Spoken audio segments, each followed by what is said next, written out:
I'm like, I don't Where's your think phone? right there. I'm like that. I don't know if that's what ethical means, but I'm gonna check. It does. It does mean about moral. Yeah. Okay. It does. I thought it was more about respecting other people's like. Yeah. Relating to moral principles or the branch of knowledge dealing with these. Morally good or correct. Avoiding activities or organizations that do harm to people or the environment. And that's where we got them. I'm defining ethical for some people that may not know. So, when it's used as an adjective, it can be defined as avoiding activities or organizations that do harm to people or the environment.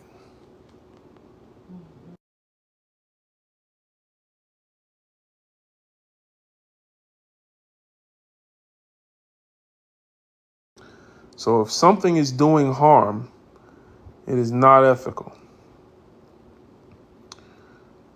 If something is doing harm to people or the environment, it is not ethical.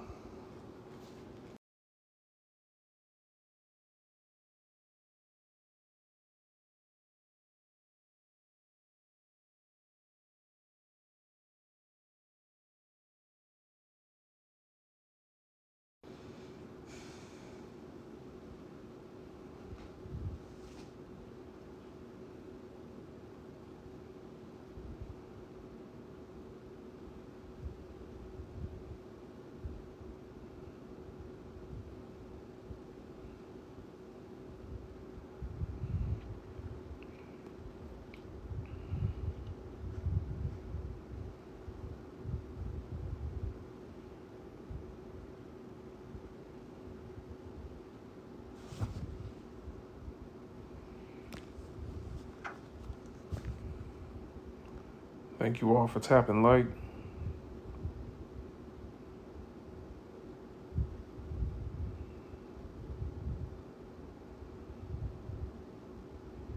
My hair is currently being twisted.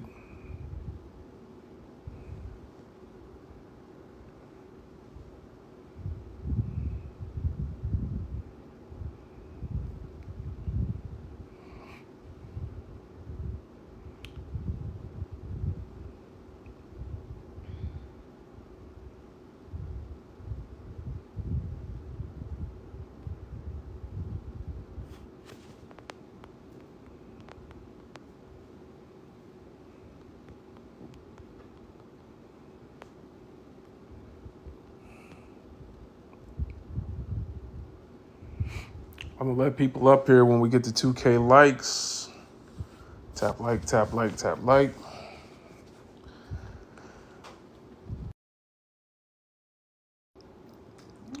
Share the live, share the live. Tap like. Ethical, relating to moral principles or the branch of knowledge dealing with avoiding activities or organizations that do harm to people or the environment. In order for something to be ethical, it has to avoid activities that do harm to people or the environment.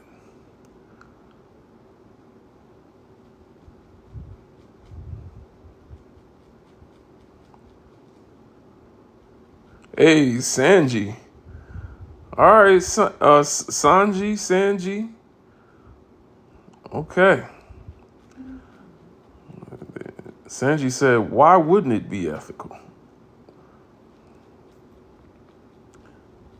Oh, no, I read that wrong. Wait, did I pin this? How did that pin? How do you pin a comment? I think I read that wrong. Sanji, hold on. Could you explain your question, Sanji? Why wouldn't it be ethical? I thought Sanji said, why would it be ethical? Sanji has a black power fist but don't know what's harmful to their people. How do you pin? Did one of my mods do that? I don't know how you pin that. I definitely read it wrong. Sanji, you need to take that Black Power fist out your avatar. You shouldn't be here. Don't be trolling.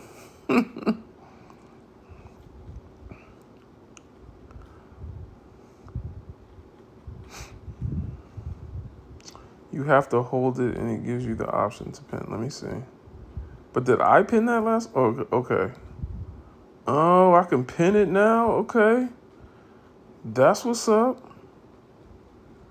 That's what's up. All right, so let me tell y'all how the show goes, okay? Because some of y'all are new. So I asked people to come up here and I asked them a bunch of questions. So I asked people to come up here and then I asked them a bunch of questions.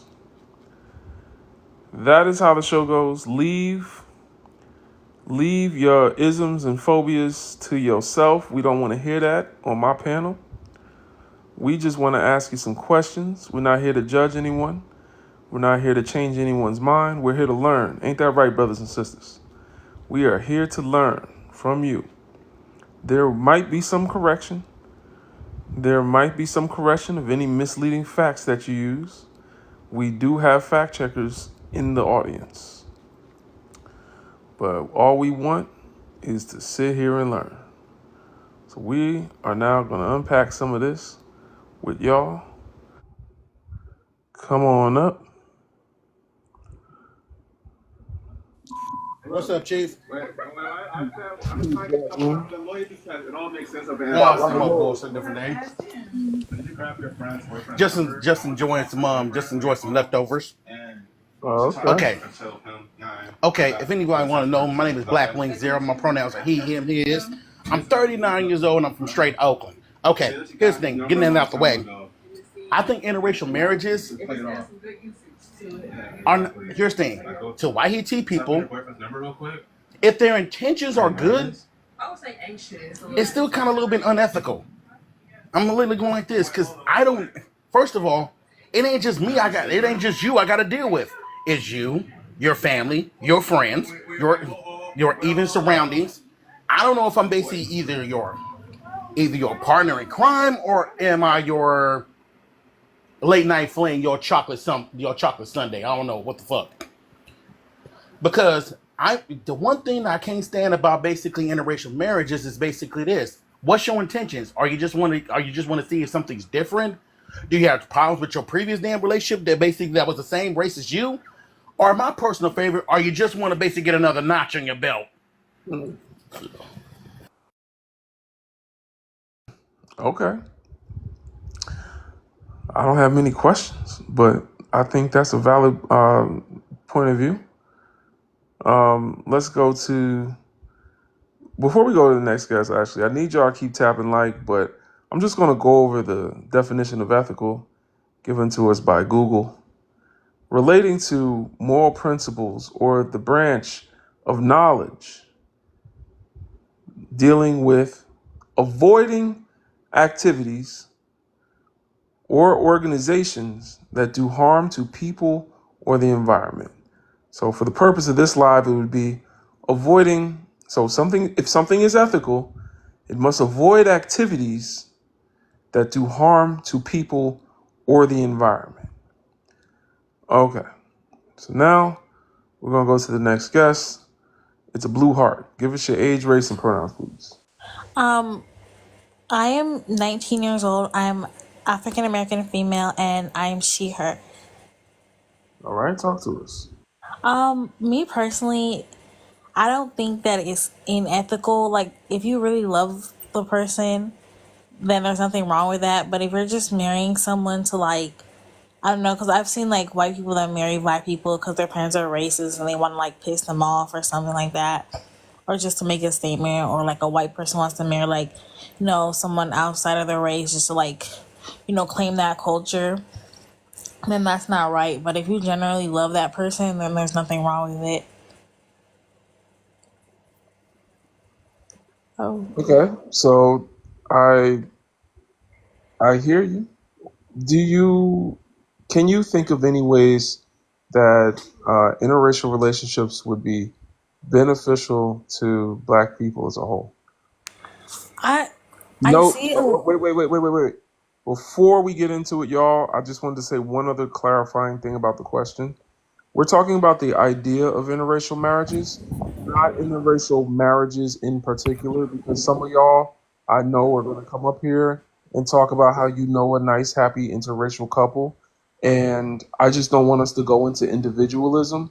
We're talking about the idea of interracial marriages and race as a construct. We're not talking about specific individuals. We're not here to change anyone's mind or anything like that. We're just here to learn, so I just want to keep it civil, and not get into you individually and me personally and all that stuff. Like, no, we're talking about the invention of interracial marriages. It was invented, and what benefits has it had for Black people, and how it could be harmful for Black people. So, in what ways do you think it would be beneficial, Blue Heart? for beneficial, I've seen like where there's a lot of cases where a lot of like top athletes, like NBA, have been like drafted and they're seen alongside a white woman. I think for that case, it allows them to like appear like more like whitewashed, which I wouldn't say being whitewashed is a good thing, but it just like it helps them have that proximity to whiteness, which would like appeal to like companies and get them brand deals and things like that. Yeah, that's a good thing. No, I mean, in a way, because a lot of Black people, they're not given opportunities because like they're Black. But if you have like a white person next to you, that might make it like look. It increases your proximity I to white. think I'm not what saying you that's a just good said thing. is extremely unethical. Like that's why you're getting Panther paws. What? Like that I for you did. Explain why it's unethical. Oh, you want me like you asked me You the just benefits. said something unethical was ethical. So, huh? Like, Why but do I have The question was, why do how is I it why do beneficial? I have to why would someone being within proximity to people that are oppressive towards Black people be something not harmful to the Black community? Why would, like, why do we even why are you not questioning why we even live in an environment where you would have to be married to a white person in order to receive, like, endorsements and stuff like that? Like It's not only just that. And not only just that. Here's the thing: you have to marry a Wahiti person, just because. Let me just say this for real talk. Most Wahiti women are status symbols, and I hate to say it, but it's true. If you don't believe me, ask the NFL and the NBA. Perfect examples. They get these, and they have to live in these Wahiti women. I feel sorry for y'all because y'all have to live to a certain status to basically be an NBA or NFL wife. That means you have to be a certain weight, a certain height, a certain damn this, a certain that. You got to be V. Steviano with titties. I really didn't understand that question. I know I don't like to intellectually, like, bully anyone.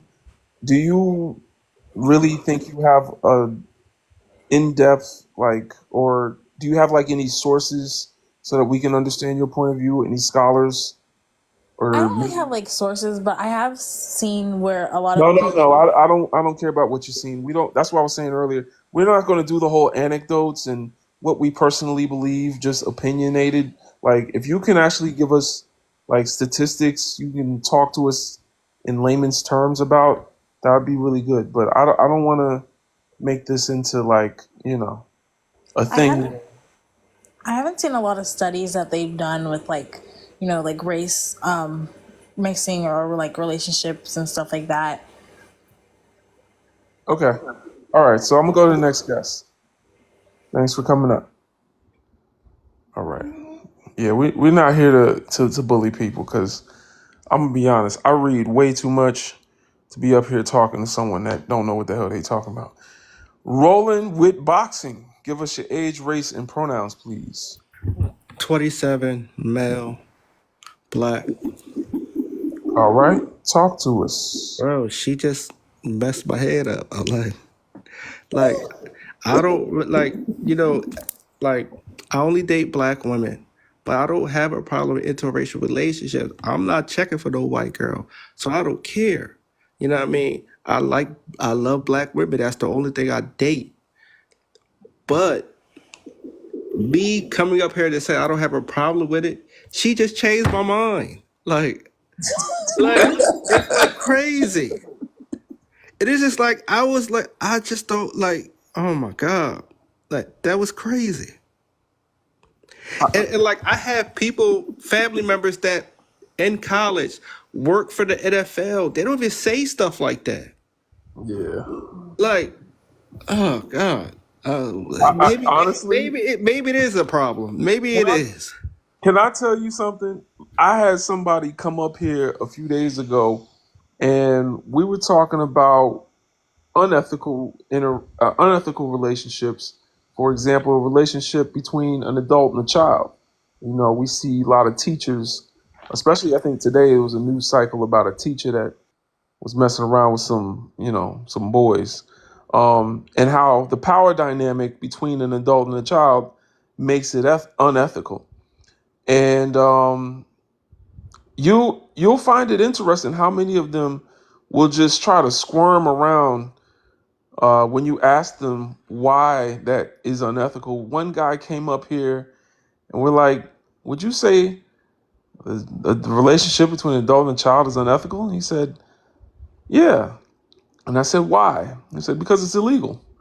I'm like, "So you think the law is the only thing that makes it unethical?" He's like, "Yeah." Like, it was wild. Like, because he knew I was going to relate it to the power dynamic between black and white people in society. And it just sounded Drake-ish. You know what I'm saying? But it was there. So I'm just telling you how the lengths people will go to try to not see what this live is about is it's like wow, like how they twist their brain in or not. And it's like all I'm talking about is there's a power dynamic in an interracial marriage. There's a power dynamic in an interracial relationship. There's a historical context between black and white people coming together. There's also a historical context between black people not being able to marry each other. You know, we're the only people in this country who it was illegal at one point for us to even get married to each other. But yet, freely, without any marches, without any picket signs, without being hosed down and having dogs sicked on us, we were given by our oppressor interracial marriage free of charge. Blood had to be spilled for us to vote, for us to use the same bathroom. We couldn't even use the same water fountain. But then all of a sudden, the white T man saw it upon his kind heart to get we in order for us to be even seen as human. To be with a black woman. Right, because a white man wanted to be with a black woman, something that he missed from back in the day, because he used to do it back in the day. It just wasn't marriage. And so because he missed that See, old that's thing, he want that something a old lot of thing people back. don't talk about. What you just said. We didn't ask for it. That's No, the I mean, thing. like, no, a lot of people say, oh, these black men only want to date white girls, but it only became legal when a white man wanted to do it. Yeah. That's Can the I also put something in perspective too? This is too soon to make up. There's been many cases of Wahiti men wanting to taste brown sugar involuntarily. Yep. Many cases. And Many cases. it wasn't us on the Supreme Court making that decision. And we didn't put the people that was on the Supreme Court to make that decision because we had just gotten the right. Actually, we didn't have the right to vote yet. We didn't like so Um, wait, I hold am on. going to ask, I do not understand why, Hold like, on, hold on, hold on, hold on, hold on. Please don't insert yourself into the conversation. We're gonna get to you, Zah Princess. But I was just talking to brother Roland with boxing. Just this is some of the things that we're talking about up here. We're not trying to convince nobody. like you said, we unbothered by it. We only focused on us, to be honest. But this is just a critical thinking live, just for brothers and sisters to maybe think like, the ethical is avoiding activities that do harm to people or the environment. Do interracial marriages do harm to our people? That's really the question. Can I just say this one thing? And being the fact that I'm part of the Big Girl Lovers Committee. Let me tell you this right now. Many Wahiti women that are overweight, many Wahiti men don't find attractive. This is too soon to make up. So who they usually go to? People that basically look like us. Because guess what? We like women with a little bit of thickness with a little bit of thick on their bones, with a little bit of thick meat on their bones. And this is too soon to make up. More and more, and you can ask any YET woman. Usually, when they gain weight, their husband lose interest. Why? Yo, yeah, cause they got that ironing board backside. That's why. We're gonna go to the next guest. Bubba, give us your age, race, and pronouns. Stephanie said it's not true. Stephanie got a table. Go ahead. Age 25, pronouns he, him, and race black. All right, talk to us. Interracial marriages between black and white people problematic. You know they are, and reason being is because the situations that they put us in. It's we all been redlined at the city. We don't have a lot of resources. Our communities are also over-policed. We live in food deserts. We don't have proper health care. So you got that. In response, you're in survival mode. And the whole reason why they even want to date out is because they want that proximity to privilege.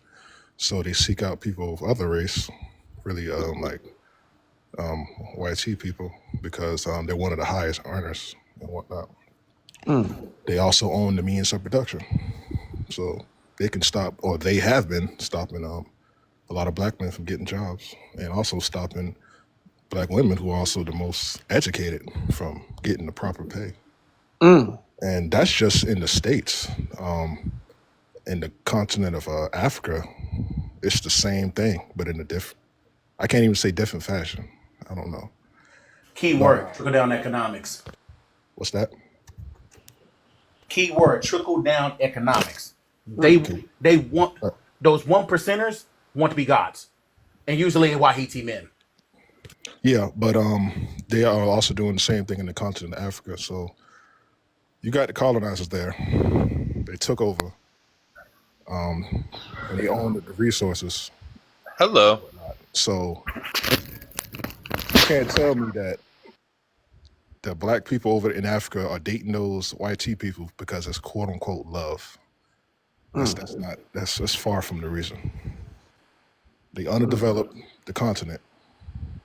They even have, I'm not mistaken, I believe South Africa is where the YT people are, and I believe they have their own currency there, right? Or is that not true? You have no idea what you're talking about. Yeah, in Orania, yeah. So, please stay on mute until we call on you. We're gonna give everybody a chance to speak. But Brother Bubba, you bring up a good point in talking about, how systematically we've been disenfranchised in our own communities to make marrying outside of our community look like something better, and marrying within our community so much harder. So much harder. And you know what's funny? You remember the black woman that was trying to shoot her shot at Tim, in a sense? Mm-hmm. She touched on it without even, I guess, even knowing, I guess it was kind of subconsciously, when she said that a lot of the white team men locking up a lot of the brothers. So what do you expect me to do? So I'm like, that's the point. You're not dating. You're not dating out your race because it's love. They're like, they locking us up. They're like unaliving us. denying us jobs. That's why you're going to the other side. So you can't tell me it's love if you're doing that for that reason. Right. For It's that not love. reason. Dang, Bubba. All right. No, Here's that, another thing. Can I just say this? And this just basically is because we getting a lot of comments going like, "Oh, you're brainwashed." Let me give you a small example of how it's unethical. How is a Wahiti woman know the rules and regulations of a black cookout? That's just the smallest problem. Smallest. Bubba, am I lying? I don't know what you No, mean by the cookout. What you talking Okay. Oh no. Here's the thing. No. Every black cookout, according to basically, I don't know, festivals, according to basically their nationality, according to basically their heritage and everything else, have different rules and regulations. I know basically if we having an old fashioned black cookout in the backyard and stuff like that, and pop on the damn grill, there is rules and regulations to a cookout. Point blank. about? Do you think a Wahiti man? Do you think a Wahiti man or a Wahiti woman know about the rules and regulations? No. Especially this. Let me give you a perfect example of one. Why are you sitting at the spades table? okay, can I wanted. Okay, you made me. I ain't gonna lie. You made me the last I wanted to finish what I was saying. I was on the roll, and I usually don't get on this type of roll. You know what I'm saying? Go ahead, brother. My wife is laughing like, oh. Go ahead, brother. I usually forget everything as soon as I get on the panel, but yeah, it's no way you're saying that's ethical if those are the reasons you date not. And also another thing, we'll quickly touch on. I don't want to monologue. I feel like a lot of those athletes that are dating the YT women. I mean, I don't know if you can really say that though. But they go to these PWIs, but they only go into the PWIs because the HBCUs are underfunded. So so you go to the PWIs, you just have like a big influx of just YT women. I guess, and I guess I don't know. Like I guess that's why a lot of them date athletes, and it's already bad enough with the inherent anti-blackness. So they already thinking that the YT woman is just gonna be more submissive and easy to deal with, which that's far from the truth. As soon as she call that 911 number, it's raps. So yeah, I let my fly. Well, thank you, Bubba. That was nothing but facts, man. Let's go to the next guest. Don't y'all forget to keep tapping like. This is not rage bait. This is these comments are from people that are enraged, and we're not worried about that. We just here to educate the brothers and sisters on what we're dealing with in society as far as our people. And the definition of ethical is relating to moral principles or the branch of knowledge dealing with these.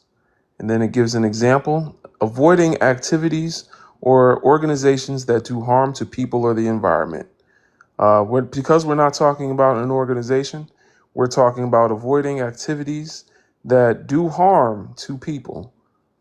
So we're talking about, do interracial marriages between black and white people avoid an activity that does harm to black people? Or is it an activity that does harm to black people? All right. So let's go to the next guest. Mr. Common Sense, give us your age, race, and pronouns. You're muted. I'm going to unmute you. Hello? All right, we hear you. Give us your age, race, and pronouns. 45, black, he, him, his. I think that's what you're asking for. Yes, sir. Talk to us. I think one of the problems here that we see is 25% of interracial marriages are black men, and black women are half of that. Somehow black men have been convinced that their blackness somehow limits them, and if they can cross over, they somehow receive a certain privilege or power or whatever. And this isn't just here, because I just got back from Ghana and Kenya, and folks are always saying, hey, let's run to Africa and let's do this. There's a lot of homelessness in Africa. I don't know if people know that. It's a lot of homelessness. It's a lot of crime, because Africa is a country that has allowed most of the Chinese are moving into Africa. A lot of Indians are moving into Africa, that they don't pay taxes. They don't participate to rebuilding the infrastructure. They're looting natural resources in Africa for pennies on the dollars, while folks in Africa with the vast resources, everybody in Africa should be living well. But because of a corrupt government and regime, you won't see that. So the infrastructure is horrible. In terms of us, we have a brother problem here.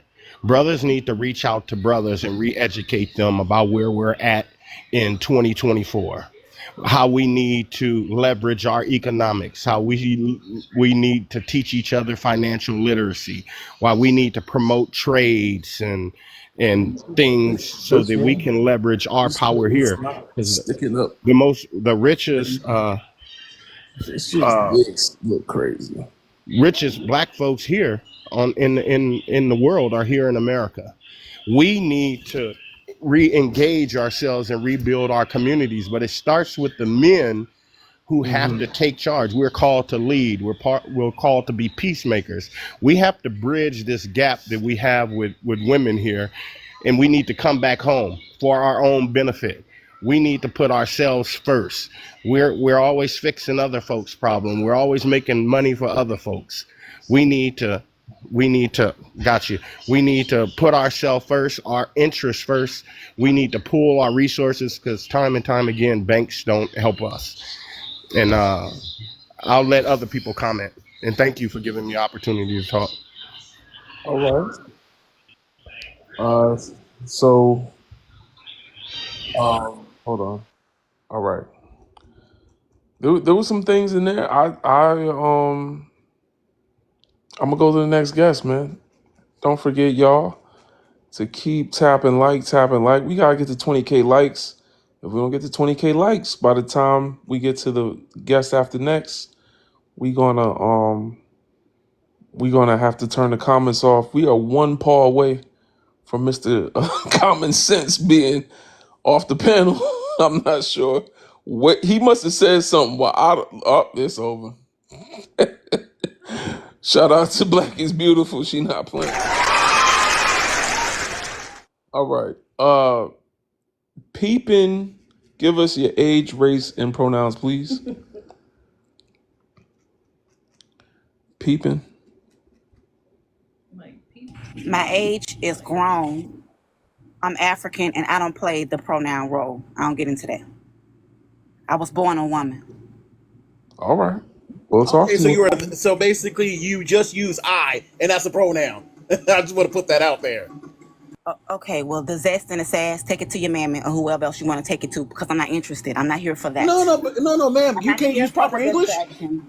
I'm not here for your distractions. What I'm here to say you just can't preach proper I will English. not tolerate the disrespect of Africa. If you claim to be whatever you claim to be on planet Earth, you could do it without invoking Africa in it. You do not have to disrespect Africa especially if you have not put a foot on the soil. And if you went and you still came back with that narrative after everything beautiful. Sometimes it's not what you say, it's how you say it, man. Big up to Black Swan. Thank you, audience. Thank you so much. Thank you. Hey, I'm here all night. Can I say one more thing before you go to the next guest? What? Go ahead, brother. Yeah, I don't mean to intrude. Nah, you a co-host, man. You a member. Go ahead, talk to us. Hey, I don't like to speak on anything unless I know for sure. But I actually fact checked myself again about the whites, the YTs having their own currency in South Africa, and they indeed do have their own currency. Yeah. So to the caveman that try to say I don't know what the hell I'm talking about, you need to research it yourself. don't the arrogance of white guys just piss you off? Like they just think Mm-hmm. they know everything. Like they just And he know he didn't know that. He know he didn't exactly. know that. Yeah, Yeah, because that's what I have to say. yeah, What you say? yeah, yeah. No, let me go to the next guest because they be impatient. Stephanie Miles, give us your age, your race, and your pronouns, please. I'm 20, I'm white, and I'm a she. All right, talk to us. So somebody invited me on here, and I mean, I don't really know what to say other than I'm not really understanding like what y'all mean because most of y'all are just saying that it's not ethical. Okay. Like y'all Do are you, mainly against it. uh, do you believe the interracial marriages between black and white people are ethical? I mean, I do, but to an extent. I mean, I'm in one. I'm not married yet, but I'm in one. Okay. But I don't feel that all white women are in it for love. So do you feel like all black people are in it for love? I mean, I don't know. Does I love can only really change? speak on myself. Hmm. Well, we're not. See, that's the thing. You're not. If you don't have an understanding of race I do and have an understanding of race. okay, so then don't speak on yourself and let's speak on the general subject. Because I mean, it's in between. Most white women that you see on there are bashing black men, trying to get them locked up, and all them other things. But there are some white women who really do love black kings. Do you think that um do you think that love makes something unethical ethical?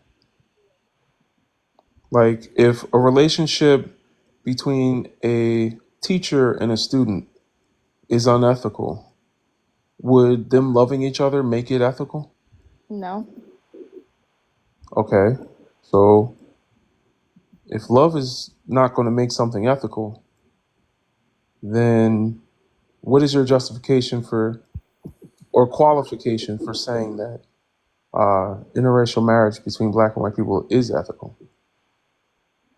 Because I feel like, why do you look at race? If somebody loves someone, regardless of their color, I'm sorry, doesn't matter. Well, I think it's very convenient for a lot of white people to not have to look at race. Do you think that black people have the ability to just not look at race because, do you think that it affects black people in their daily lives? I mean, I don't know. I'm not black, so I really can't So you don't know talk on that. what your black significant other goes through? You don't talk about it with them? I mean, he looks at it as like everything's. I mean, it's no color. He doesn't feel some type of way towards me or anything. Interesting. Can I jump in real quick? No, we go one at a time. I'm come up to you. You write it I down. don't really want to stay on here long because everybody is just coming for me, I guess, because I'm white. Oh, so you think that reverse racism exists?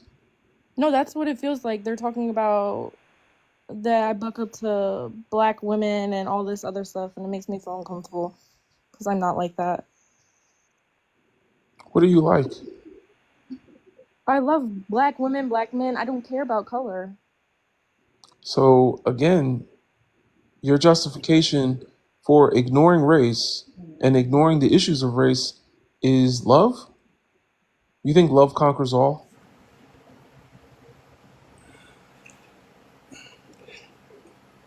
Can I just say that? It literally says, "Are interracial marriages between black and white people ethic?"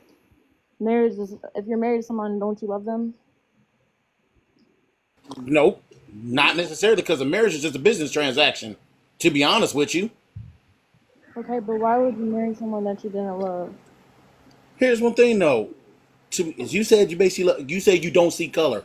That is the main problem, because guess what? You also don't see his culture that backs up with his color. That's the point. But then again, Like isn't seriously, culture no, supposed to be no, no, shared? no, no, no, no, no, no, no, no, no, no, no, no. Can I finish? Can I finish? Some black people, they have different cultures than other black people. You do realize that, right? So if you love this black man or black woman, they don't act the same. They don't think the same. They don't do anything the same. You cannot basically go into a relationship. You cannot go into a relationship thinking that all black people are the fucking same. I never said they were all the same. So how you gonna basically say I don't see color when I loving a person Because when facing the fact that you clearly do? You clearly see color because no one asked you the race of your significant other, and you definitely identified them as black. So, right. So you see white. color, That's how you guys are putting it between black and white people. right? But But no one asked you to tokenize the black person in your life, How am and I you did tokenizing that. them? because you are Tokenizing. you so you gonna go no, let me get this one. Let me get this one, my brother. So you gonna say all through your life, this is my black husband, this is my black boyfriend, this is my black baby daddy. No, I never even Because said that that. does You guys happen. are talking Because about that does between black happen. and white people. No, but Stephanie, here's the thing, Stephanie. I want to put this in perspective. So you gonna say throughout your relationship, oh, my husband is black. I can do here's the thing, I can do this. Oh, my husband is black. I can do that. I am not racist. I'm Jew. Just because you like black peen don't mean shit. Not today, Satan. Shout out to everybody that sent the Panther Paw, Superwoman, and Black is Beautiful. Thank y'all. We're gonna move on to the next guest. Life is a beach. What's going on, sister? I'm okay, Brother Legend.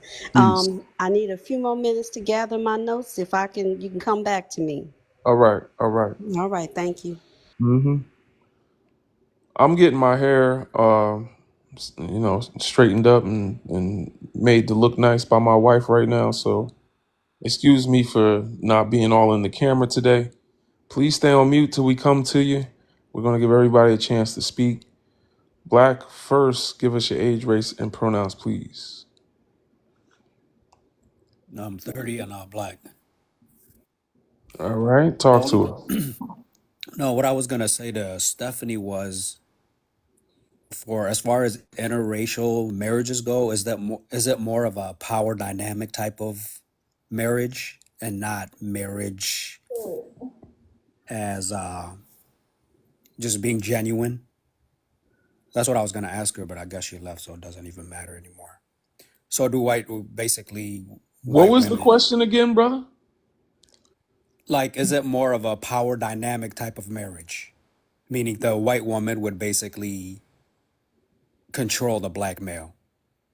Like, say that she's making more money than him or something like that. So she can basically put that over his head, I should say. Even though that is her husband, she's the money maker. When they marry outside their race, they make a conscious decision because they know that they don't have the same control over the white man as they do the black person. Right. That's what I was So trying to get at. right, yeah, it's intentional on their behalf.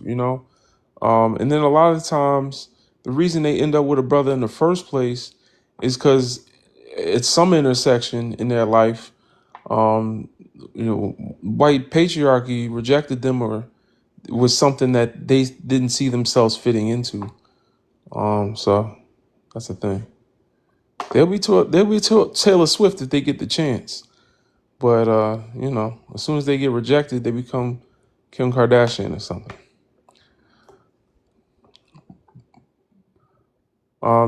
Did you want to speak to the question, Brother Black?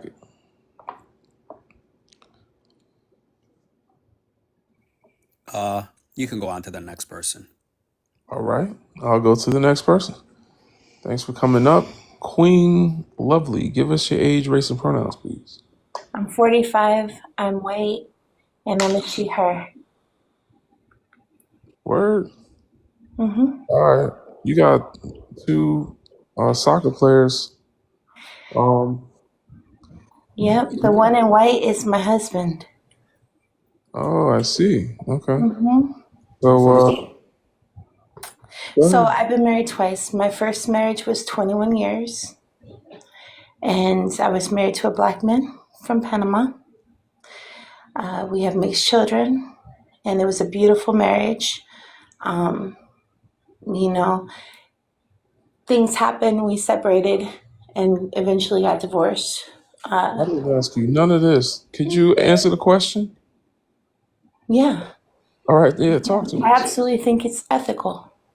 Oh, okay. Absolutely think it's ethical because what difference is there between if we can procreate, then God created us to be able to procreate together. We are the same. Oh, miss me with that Bible thumping Hold bullshit. on, hold on. She want to talk Okay, about well, I miss you with procreation. it, but it's Hold so on, hold on. She human. obviously sees black men as something to procreate with.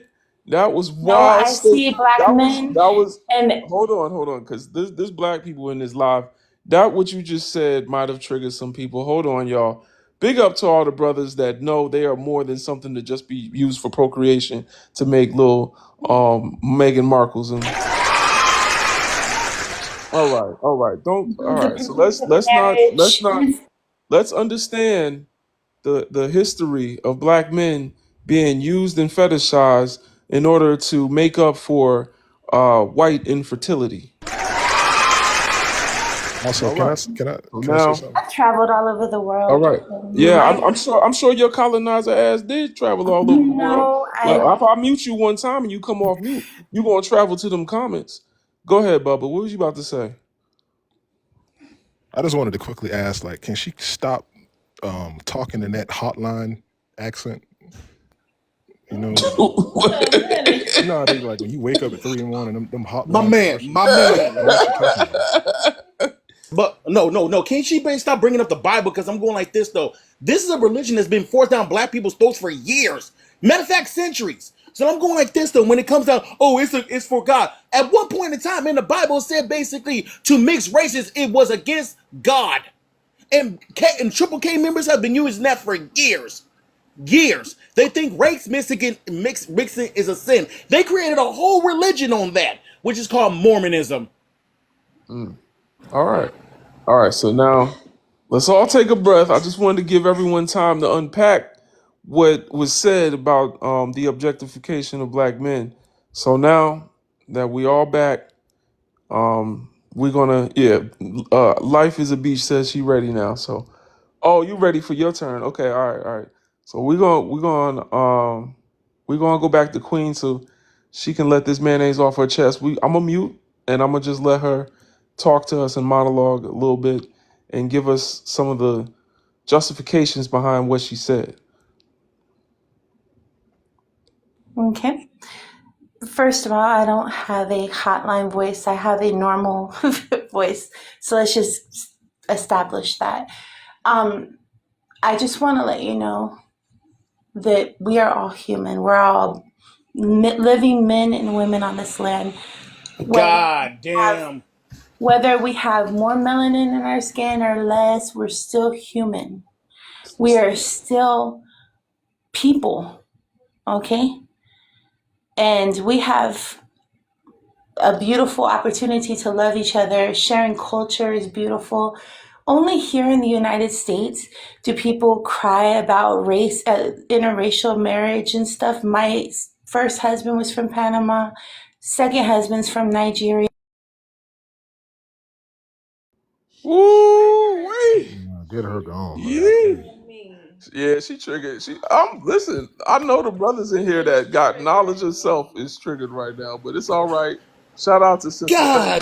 damn, a broken fucking record. Oh my goodness. She was a cock colonizer.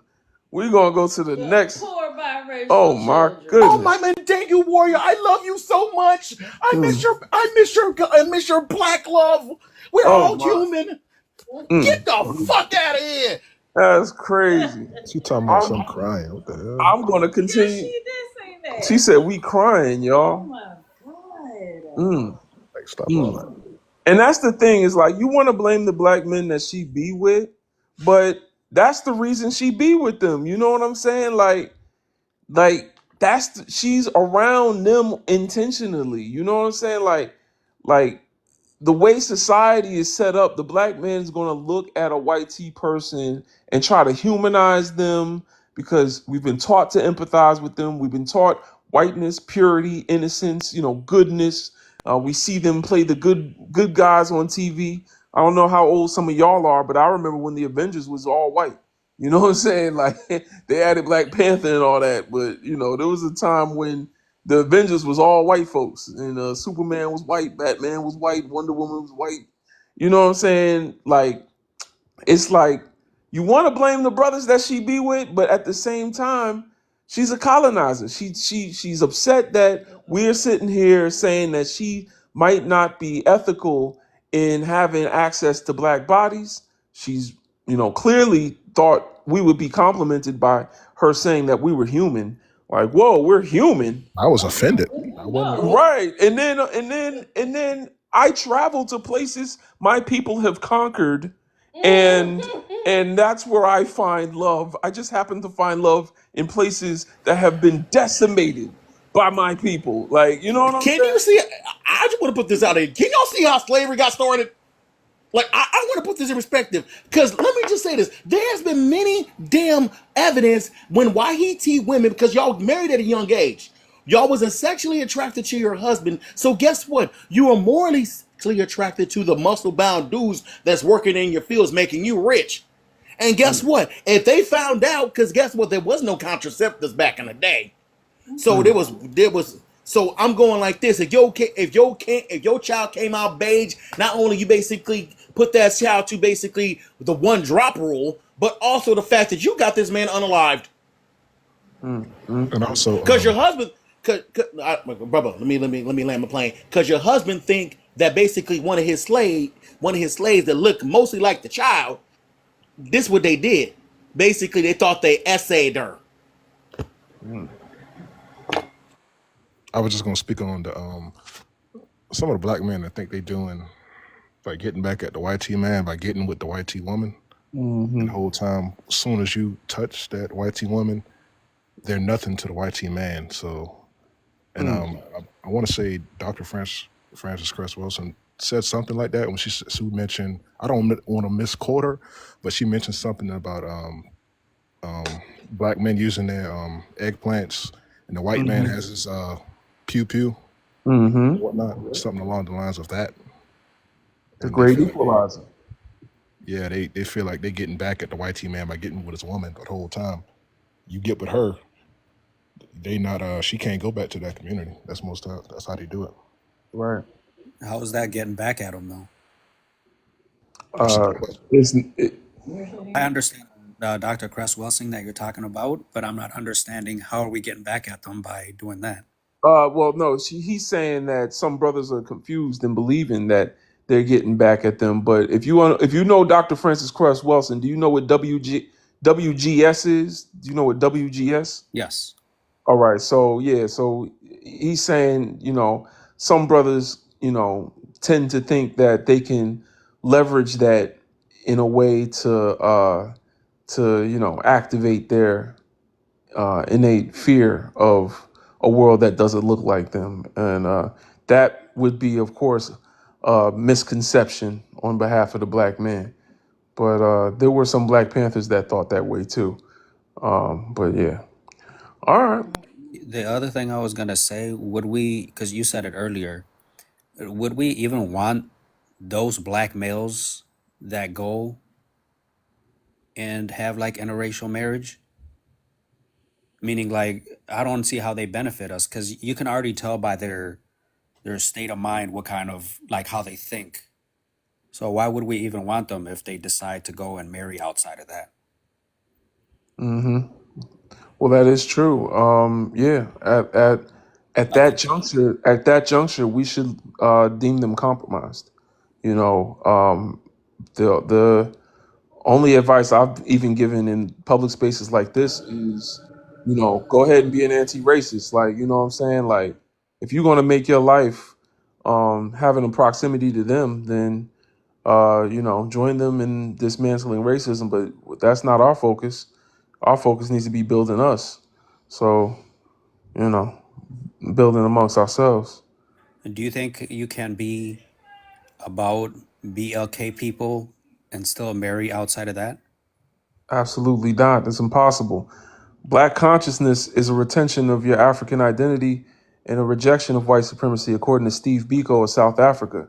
And Black consciousness is also a requirement to be pro-Black. Pro-Blackness, according to Dr. Amos Wilson, the teachings of Marcus Garvey, and self-determination by Malcolm X, is prioritizing one's actions and values with what's in the best interest of building within the Black community. So if that's the case, you cannot prioritize your people and be with another people group, because at some point when our interests conflict, you're going to be conflicted and compromised. So standing 10 toes with our community requires you to have a partner that is also within our community, which is the family dynamic that created like love in the first place, was us to form communities and defend each other. So that process has been disrupted for 400 years because it was illegal for us to get married, and they would always ship us from one plantation to the next, so we couldn't stay together. And now, as soon as we started getting married in 1955, Black people were more married than any other demographic in America. Then 1967 happened, and by the time you got to the 80s, the Black household and Black marriage started to crumble. 1967, an interracial marriage law was passed that Black people did not ask for. So that bond, that empathy bond that is created when a community, man and woman and child, are coming together, was disrupted for 400 years and continues to be disrupted today by interracial marriages. We haven't been able to create that economic power base, and we haven't been able to create that cultural power base for ourselves, independent of our oppressor. So, we can get deep, brother. I could tell by your name that you got some knowledge. I appreciate it. Yes, sir. All right, so let's go to Life is a Beach. We're going to give you a chance to speak to her sister. Go ahead and talk to us. I can't believe that woman said that. I cannot believe it. But I guess that's what she likes. Mm-hmm. She like our men's stangerlings. Mm-hmm. But let me just go ahead, because I know you have other people, but I just want to bring us back on a slave plantation, right?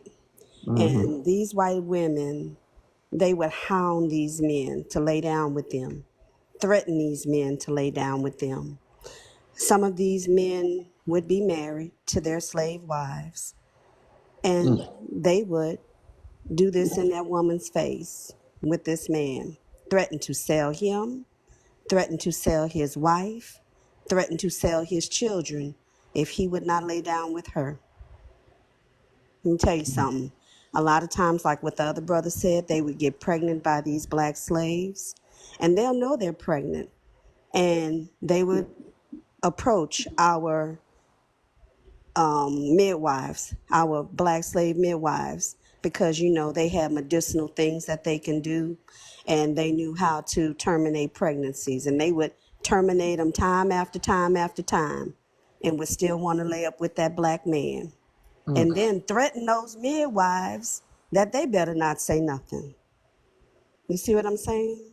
But that's what these people want to be out here doing, dealing with something like that. And then this is my question to you.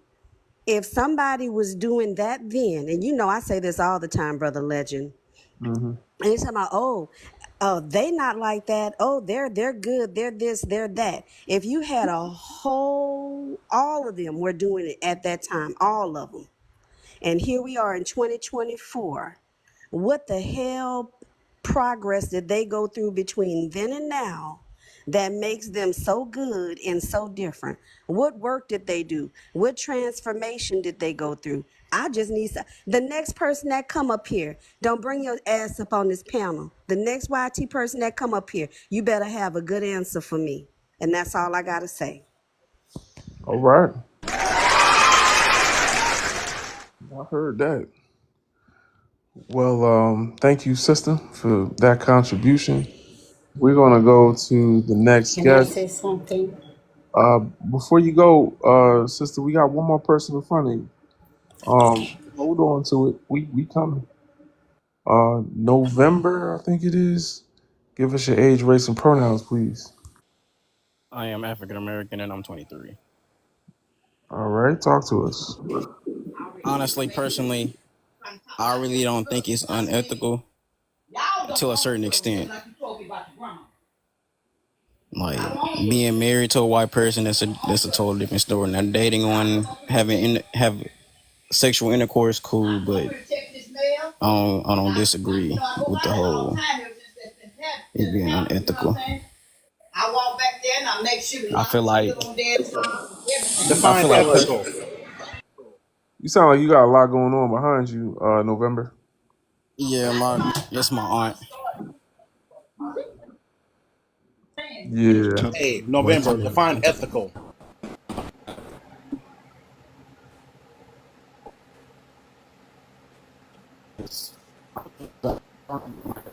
Matter of fact, define ethics. Sound like you're underwater, bro.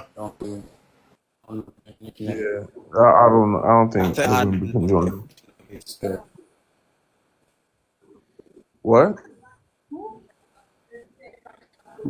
November what? don't no problem with a white person as long as you ain't getting married to him. That time. Bro, you missed the whole question. Define ethics. I just told you I don't know the definition of it, sir. So if you don't know the difference, the definition Hello? of ethic or ethical. I If you can't. don't know the definition, can Yeah, hey it's all right. brother, We're can you gonna hear move me? on. No, it's all right. We're Yeah. gonna move on. Delphia, go ahead, give us your age, race, and pronouns, please. Anybody else want to come up, send a request.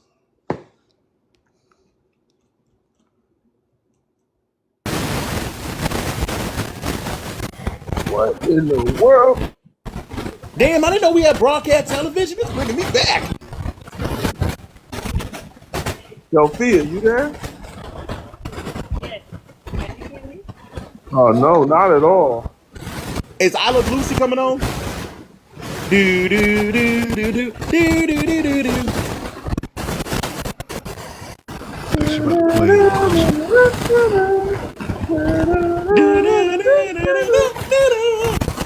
I remember it's the love game. I remember it's the love game. Like everybody give Ev the host a kiss. Mwah! She said, "Fix your antenna." I can't. All right, we just gonna have to go on. I'm sorry, Delphia. You was good a moment ago. Pisces, give us your age, your race, and your pronouns, please. Hi, I'm 40. I'm black. She, her. All right. So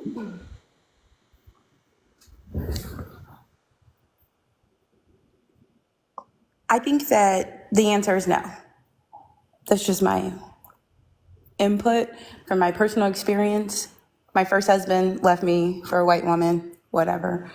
But when they I'm got so sorry. married, she had this thing that said, love wins. And I just was like, this is crazy because love doesn't go and disrupt other people's homes. Mm, mm, mm. Disrupted. That means there was scandal involved. Can I just say something? Wait, hold Yeah, on. Okay, go ahead. You gonna let him ask you a question, Pisces? of course. All right, go ahead, Black first. I was gonna say, well, why would you blame her? Why would you say she came and messed up a marriage? So Everybody's wouldn't signaling you wilding. I look think at that's a him? great question. So I don't blame her. First of all, this was a decade ago. I'm remarried to an amazing black man. Okay. Hey, we love that for you, sister. I love that for me too. What I will say is that she met my ex-husband on Tinder while we were married, That's where they and always meeting them. They stay and meeting them she, online. Go ahead. I'm so yeah, sorry, but that is facts. Go ahead. it's So wild as fuck. that's exactly And what she that's found out exactly what I that he mean. was married. Hold on, let me finish. I'm answering your question. She found out that he was married, and she messaged me on Facebook woman to woman or what the hell ever. And she said, oh, I found, blah, blah, blah, yada, yada, blow it out your.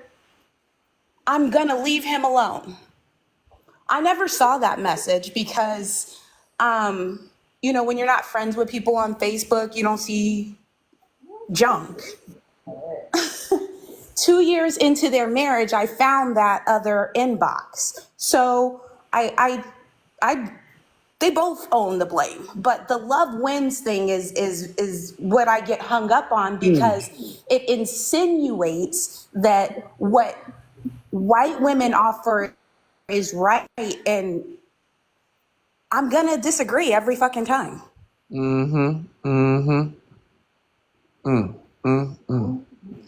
Brothers, listen, some of us gotta do our self-love work, because honestly, sister, that ain't have nothing to do with you. When it get to that point, that's self-hatred. That brother is in hell. He is in winter hell.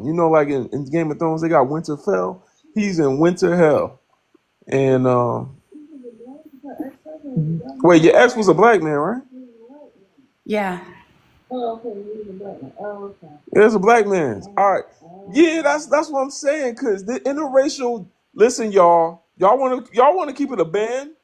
These apps, these dating apps, Hinge and Tinder and Bumble and all that. It's for interracial relationships.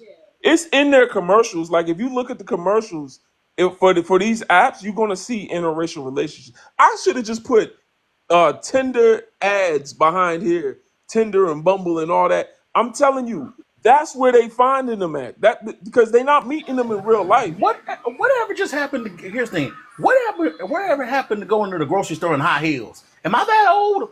Like seriously, if you go to the grocery store and bump into a dude, and you look like you bound to get a date. Like seriously, I'm just saying though. Is it that hard? I'm just going like this for real. Because let me just say it for YET women. Let me just say it for YET women in general. Y'all look for us to see if the rumors are true. And y'all do that mostly in a grocery store.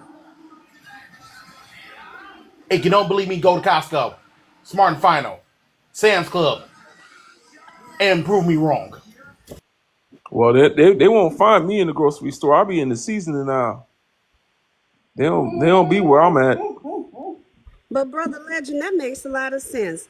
Those people don't hang out in the same circles. That's what I'm saying. They You are don't. 100% right on that one. That's where they find them at. They don't have find shit in common. Right. And they don't even look like when they're together. But the bedroom, and that's it. Well, I'm so sorry to hear that, sister.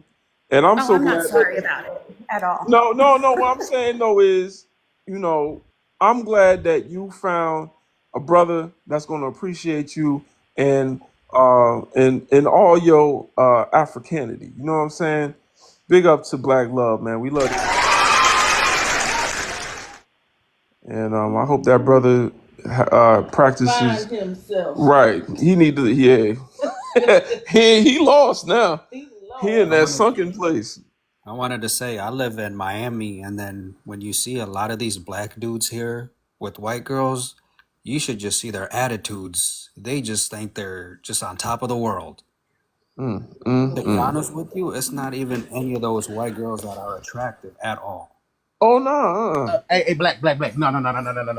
You ain't hit a nail on the coffin.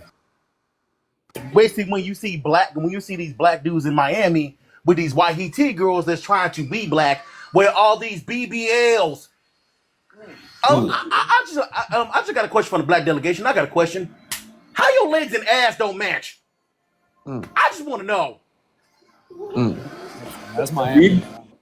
BBL Lizzie. That's a damn shame.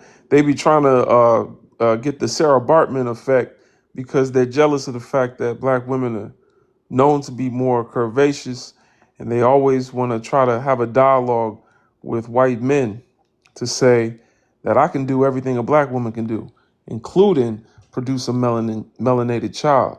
But we're gonna go to the next guest real quick. Onel. That's why I like. Here's the thing. I like the butt that is basically made from their mama. I just want to put that out there. Yeah, I mean, shoot. Shout out to the brothers that like yams. You know what I'm saying? Yeah, yeah. Wow, yeah. Yes, sir. And shout out to the people that put that like yams, and that's made in the oven too. You know what I'm saying?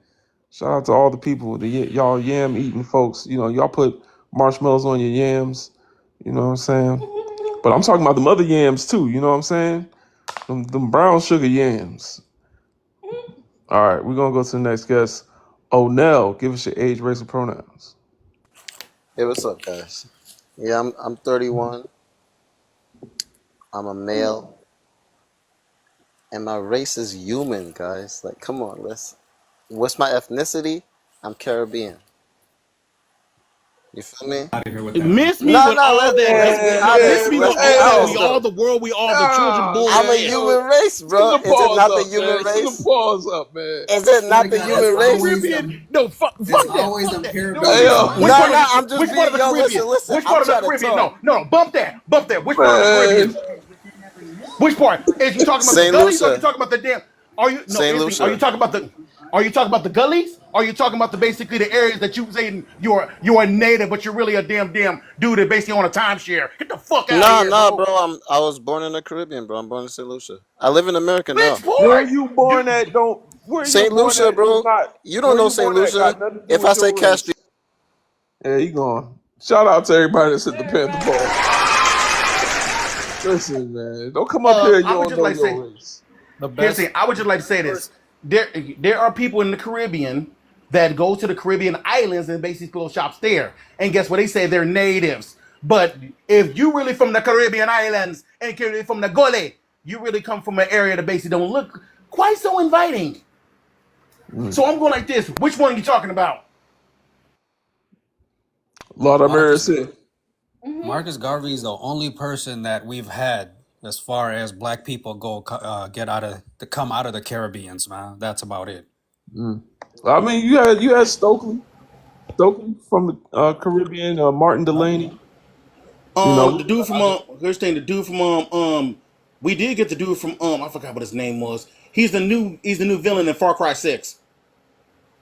And he was on Do the Right Thing. I don't know. I can't I'm think of I'm His it. talking about revolutionary. Giro something. Like seriously, if I show you his face, you will know. But yeah, I'm really saying this. Just when it comes down to basic, and I'm being serious when it comes down to this.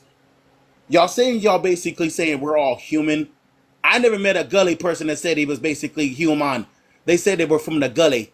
They said they basically pro black. Most people that's from the Caribbean, especially from basic Kingston and Jamaica, literally say they basically black. They're the original black man. Hmm. I mean, Yeah. even when you think of Jamaica now, though, it's a bunch of Asians that run the country. We don't really have any so-called, you Oh know. snap! Yo, hold on, y'all. I got a news announcement just popped up on my phone. Oh no, that's Niger. My bad. I thought that was Nigeria. Niger canceled France's license at a major uranium mine. But we already knew they was doing stuff like that. Nigeria just announced that they're going to have 10 days of protests next month. So big up to Nigerian brothers and sisters. But all right. Let's get back to it. Let's get back to the topic. We had a disruptor, but that person is gone. Ashley. Ashley, wait. Before I go to Ashley, y'all gotta tap like. Y'all gotta tap like. We gotta get these likes up, y'all. It's way too low. It's way too low. We gotta hit 50K likes. Look at us. We had 33.5. I need y'all to tap like. When we get to 50K, I promise I will turn the likes back. I'll turn the comments back on. But in the meantime, I need y'all to tap like, tap like, tap like. Thank you for the gifts. Appreciate you.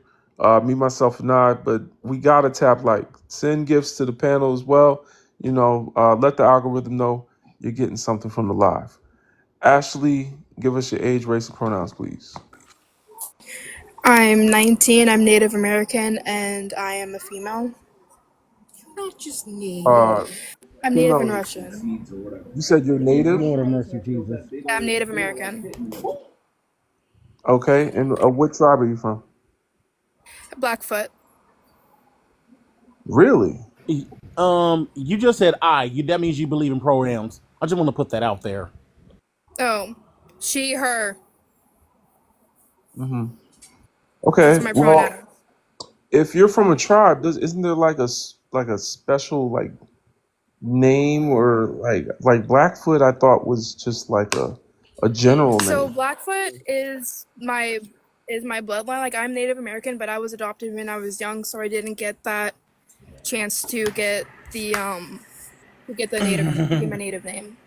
Well, in I order to figured be, that out when I wait, basically hold said on, child of Black God. Wing. Hold on, Black Wing.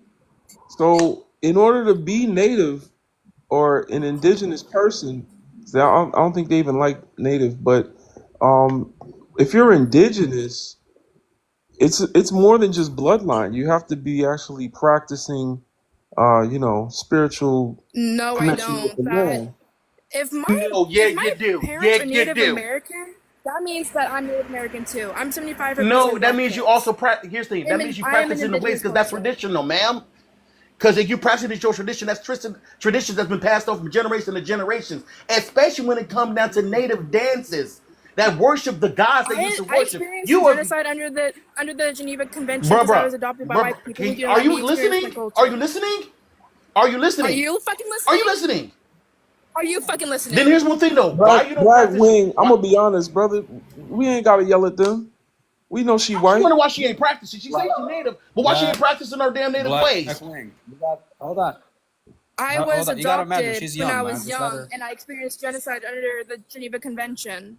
No, you didn't. Okay, You here's the thing wasn't though. I alive for the wasn't given the Geneva You can go to a Convention. opportunity powwow. to experience my Hold culture. on, Black Wing. Please, can you stay muted? Because this is not even how my lives normally go. I ask questions. I keep it peaceful. I hate those lives where people just yelling at white folks. Listen, Ashley, you are indigenous if you practice indigenous culture.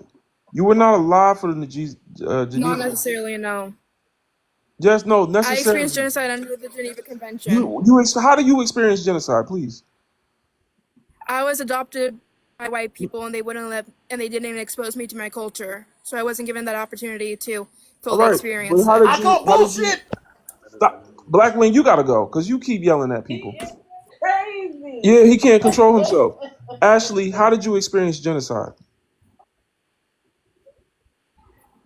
Like I said, I was adopted by white people and they didn't expose me to my culture. Therefore, I wasn't given that chance to fully experience my whole The United culture. Nations Convention on the Prevention But and but Punishment of the Crime of but Genocide you defines genocide as any act committed with the intent to destroy a national, ethnic, racial, or religious is that a group, white woman talking? including forcibly transferring children from the group to another group. I wasn't So given the wait, chance so are to you the be with my person? tribe. Are you the person that forcefully transferred them? That's talking right now. Is that a white person? No, I was forcefully taken away from my mother when I was young, and I didn't get the chance to So be are you talking reconnected to a with her white and my person, right? Is culture that a white person till last speaking on year. your behalf right now? Huh? That was my Who else mother. was just talking? You said you were taken from your mother. So was that a white person? No. And I experienced it every day. This person is playing on my My phone. mom I think I'm a white is half native person and she's half Russian. that you're talking Yeah, about. yeah, you definitely white. Well, You yeah, don't but listen, that you're y'all. talking about. Hey man. Some of y'all mozzarella folks, don't come up on my live playing with me. Don't come on my I'm live not playing with playing. me. I'm not even talking to who the hell is this honky? I ain't even talking to you. What? Can you relax? All right, y'all need to relax. I ain't even talk. Who this person? I ain't even bring you up here. I got moderators. Relax. I'm talking to the last person. Don't come up here playing with me. Y'all see black people, and all of a sudden you want to be everything but white because y'all know what's coming. So let's just keep it honest. As long as y'all are honest with me, I'm gonna be honest with y'all. We gonna keep it real. Don't come up here and try to other yourself from whiteness by trying to measure up with a measuring cup how much indigenous you are and how much all this other stuff. Stop playing with me. Don't come up here and play with us, y'all. We are not dumb. All right. Leah, give us your age, race, and pronouns, please. I'm 22. My race is black and Latino, and then my pronouns are she, her. Okay. Black is your race, Latino's a culture, but we'll take it. Go ahead, talk to us. I don't believe it's ethical.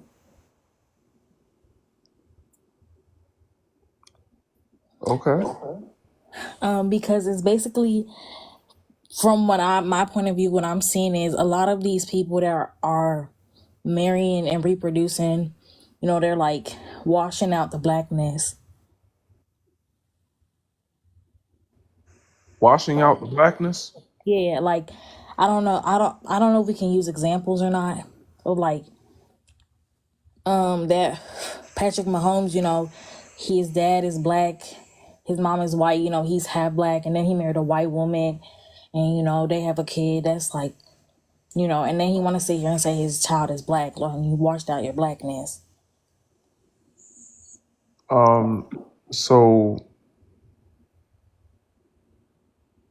So you're afraid that one day black people will all turn white? That's not really it. I'm just saying. But like, what is the problem with that? Is it like my question? Like, how is that harmful to us? Because we've like come so far in like everything that we built, just for us to see it all go to waste, If it all goes to waste, what are we gonna do to stop it? I feel like as black people, we should try to like find, connections within our race and reproduce within our race. But see, that's the thing that I have a problem with is like us talking about this in terms of like reproduction and like genetics and like phenotype, like preserve the phenotype. We sound like white people. You know what I'm saying? Like like that's what white people's fear is, that they're going to be blacked out. The browning of America is happening. They're browning our communities, y'all. Like, when did we become so insecure about our phenotype being wiped out? Like, and then even if that is the case, we don't have control over whether or not we're gonna keep, our culture. We don't have control over that. If white folks wanted to take our culture right now, what the hell are we gonna do about it? That's the problem with racism. That's what black oppression is that we don't operate and control and maintain the 10 areas of people activity: economics, education, entertainment, labor, law, politics, religion, sex, war, and health. We don't control those areas. So, there are so many other reasons that interracial relationships can be harmful to our community and problematic, but the argument of genetics and we're being bred out of existence is, like, to me, it should be the least of our worries, because the African continent is the youngest continent on earth. It's the most genetically diverse as well, because humanity comes from there. So we have all the genes. So we have the straight hair, we have the blue eyes, we got all of that is in our genes. Like, they just have less of what we have. That's why they look that way, because they have less. We got all of that. But then not only that, we are procreating at such a rate that the average African is 20 years old. The average white American is like, look at Joe Biden. They old as hell. The average African is 20 years old because we just having babies after babies after babies. We're going through a baby boom right now, more than any other continent. France had, I think during 2020, had 5 months where not one baby was born. Their birth rate is in decline. Our birth rate is skyrocketing. They said we're going to have more people in Africa than China, than all of Asia put together by the year 2050. That's how fast we're having children. So I'm not worried about like us one day disappearing off the globe because, everybody wanted to play basketball and get a white wife. I think it's more problematic in the sense that we're putting ourselves in a proximity of danger when we put ourselves around our oppressor that controls all 10 areas of people activity in our lives. And that's what makes it unethical, because there's a power dynamic there. I understand. All right. Yeah, I just wanted to quickly say, if you don't mind, brother. Yeah, whoever don't know what a replacement theory is, just look that up. Like brother just said, that's white people ish. Since I can't cuss, Mm-hmm. You shouldn't believe in replacement theory as a black person. That's all I wanted to say. Mm-hmm. Replacement theory. Yeah, that's what they're afraid of. But all right, let's go to the next guest. Chrissy, give us your age, your race, and your pronouns.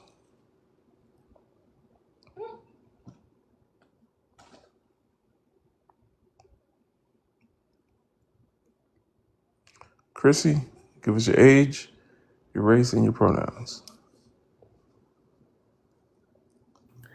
Oh, hello. Oh, sorry, my microphone was off. I'm 34, white, and she, her. All right, talk to Um, I really don't know what to say because all these people's already going on me in the comments earlier. But I just wanted to say I don't see how it's unethical at Your all. phone sounds muffled. I'm not sure it's you. It's probably my service. Okay, that's I just can't. Can you hear me now? yeah. Okay.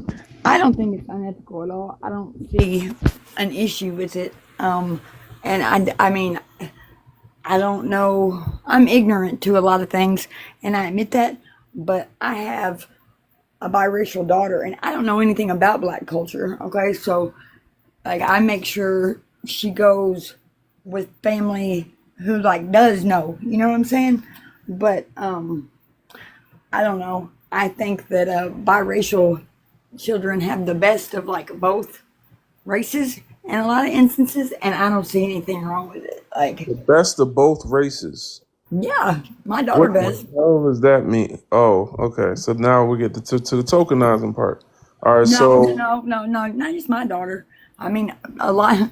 My cousin's son, my friend's son, like any biracial baby I've seen. what is the best? What is the best of the white race? Well, yeah, you got a point there. I'm really trying to figure out. So I mean, you Yeah, I said mean, it. like I really like you got. I really don't know. I don't know how to answer that. Brother Legend, can I ask her a question? Yeah, go ahead. Ma'am, you just Yes, said my baby has the best of both worlds. That type of statement that you made, yes. that is problematic. And this is the thing. You have your daughter around you. That sounds like it's so cringy. And then this is the thing. You're a white woman raising that child, saying things, and I don't know if you realize what you're saying, but that's the problematic part of it. You saying those types of things that's totally inappropriate. And you have a black child in your hand raising her, then she's going to go out into the world confused. That's the problem with it. Okay. Well, so I didn't know that it was problematic, but I make sure that like I mean she's not around just white people, like I make sure she's not. That's not the problem. That's what you're not understanding. Okay. That's not the problem. It's Well, I'm your very mind. open to learn It's because I mean no, I don't it's want. your mindset and what you say. Okay. Can Yeah. I say something? Yes, ma'am. Okay. And Wait, because I am I didn't give her confused permission. about where. I didn't give you permission to speak. I don't. We got we got to introduce you all that other stuff before we start talking. So we can only do one person at a time. Chrissy, are you finished or are you done? Yeah, I'm finished. All right. Real quick, are you racist? No. All right. Thank you for coming up. Yep. All right. Somebody said she had a cigarette accent. I was dying inside. Thank you. That Like you almost ruined the live because I was about to scream. When said she had a cigarette accent. I can't. Okay.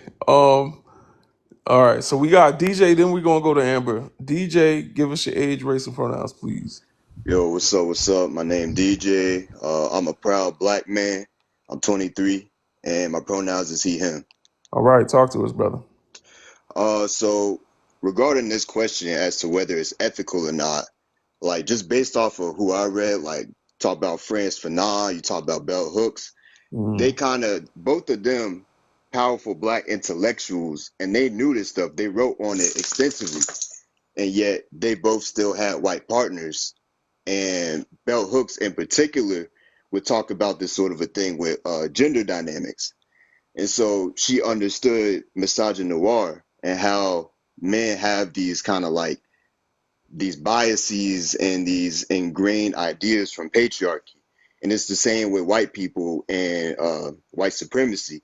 So anytime a black person gets with a white person, that power dynamic is always going to be imbalanced. You feel me?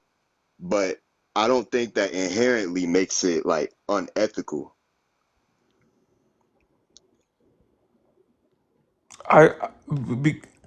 I'm what? All right, yo, I'm dizzy. All right, so Yeah, I know it was a lot. first of all, Bell Hooks. You know, you called her a great what?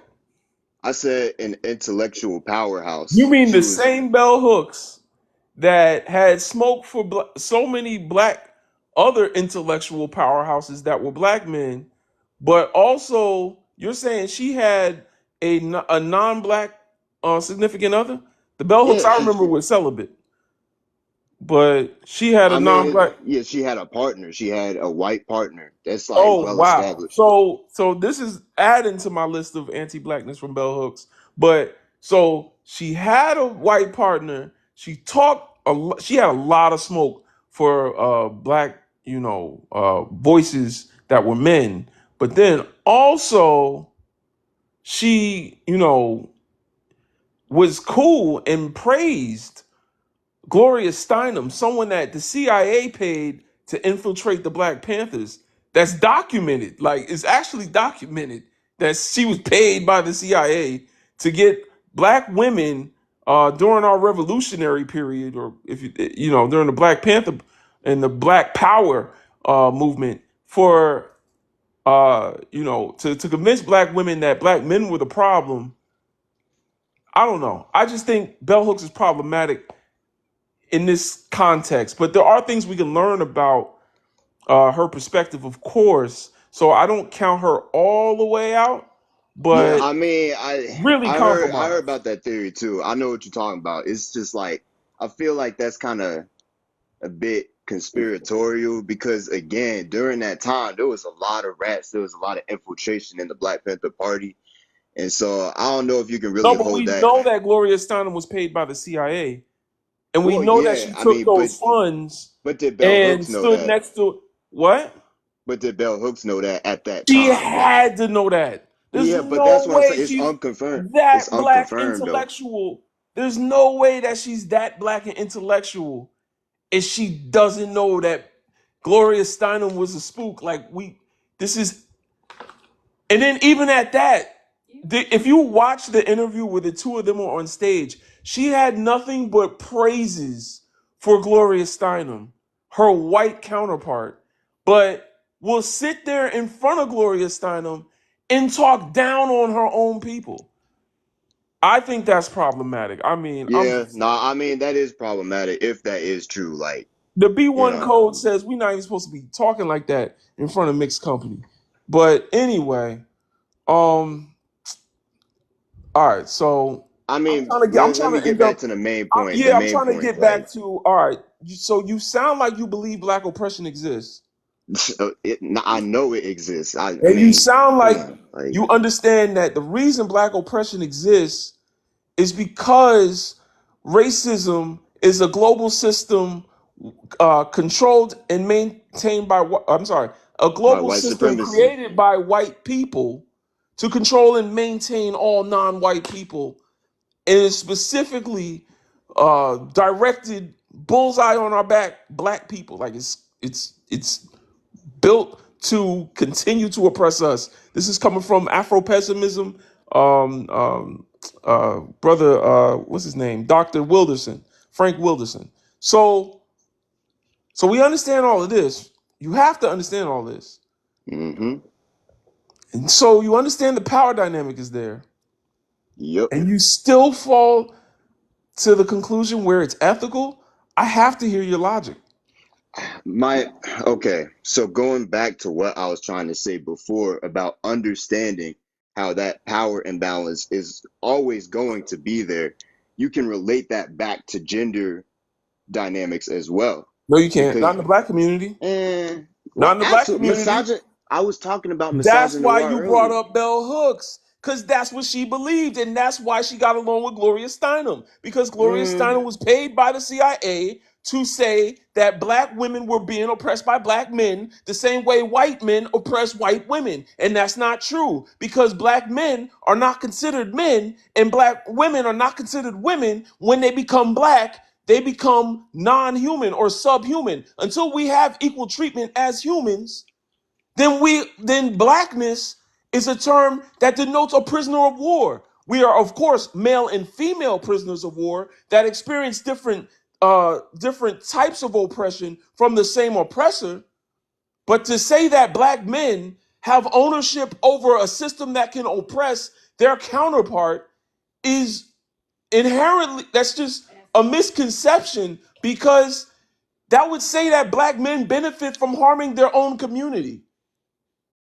That doesn't even make sense. Audre Lorde, another woman that dated a white woman, said, "There is no hierarchy of oppression. No part of me benefits from the oppression of another part of myself." So then She you don't said believe this. intersectionality exists at all? That these dynamics can't. Intersectionality does exist. But when you talk about black people, and this is highlighted also in Dr. Tommy J. Curry's book, Man Not. He's a black male studies professor. You got to look up his work, where he talks about the origins of feminism and how it is something that the white woman created to paint herself as someone that was oppressed because she did not have the colonial That's privilege first that wave the white man has. feminism, though. New waves of feminism have addressed this through intersectionality specifically, though. And that's the reason why I'm saying right now, looking at this dynamic that we have, Nah, but it's I, it's it's it's very into white it's feminism is very distinct from black feminism. And that's why I keep mentioning misogynoir in this but context, but because it's important.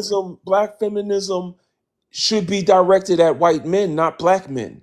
That's where it becomes a problem, because womanism is something that's useful for helping black men who have been trained by their oppressor to look at their women with self-hatred. Self-hatred is what causes black men to perpetuate misogyny. So when they perpetuate that misogyny, it is something that they've turned on themselves with self-hatred.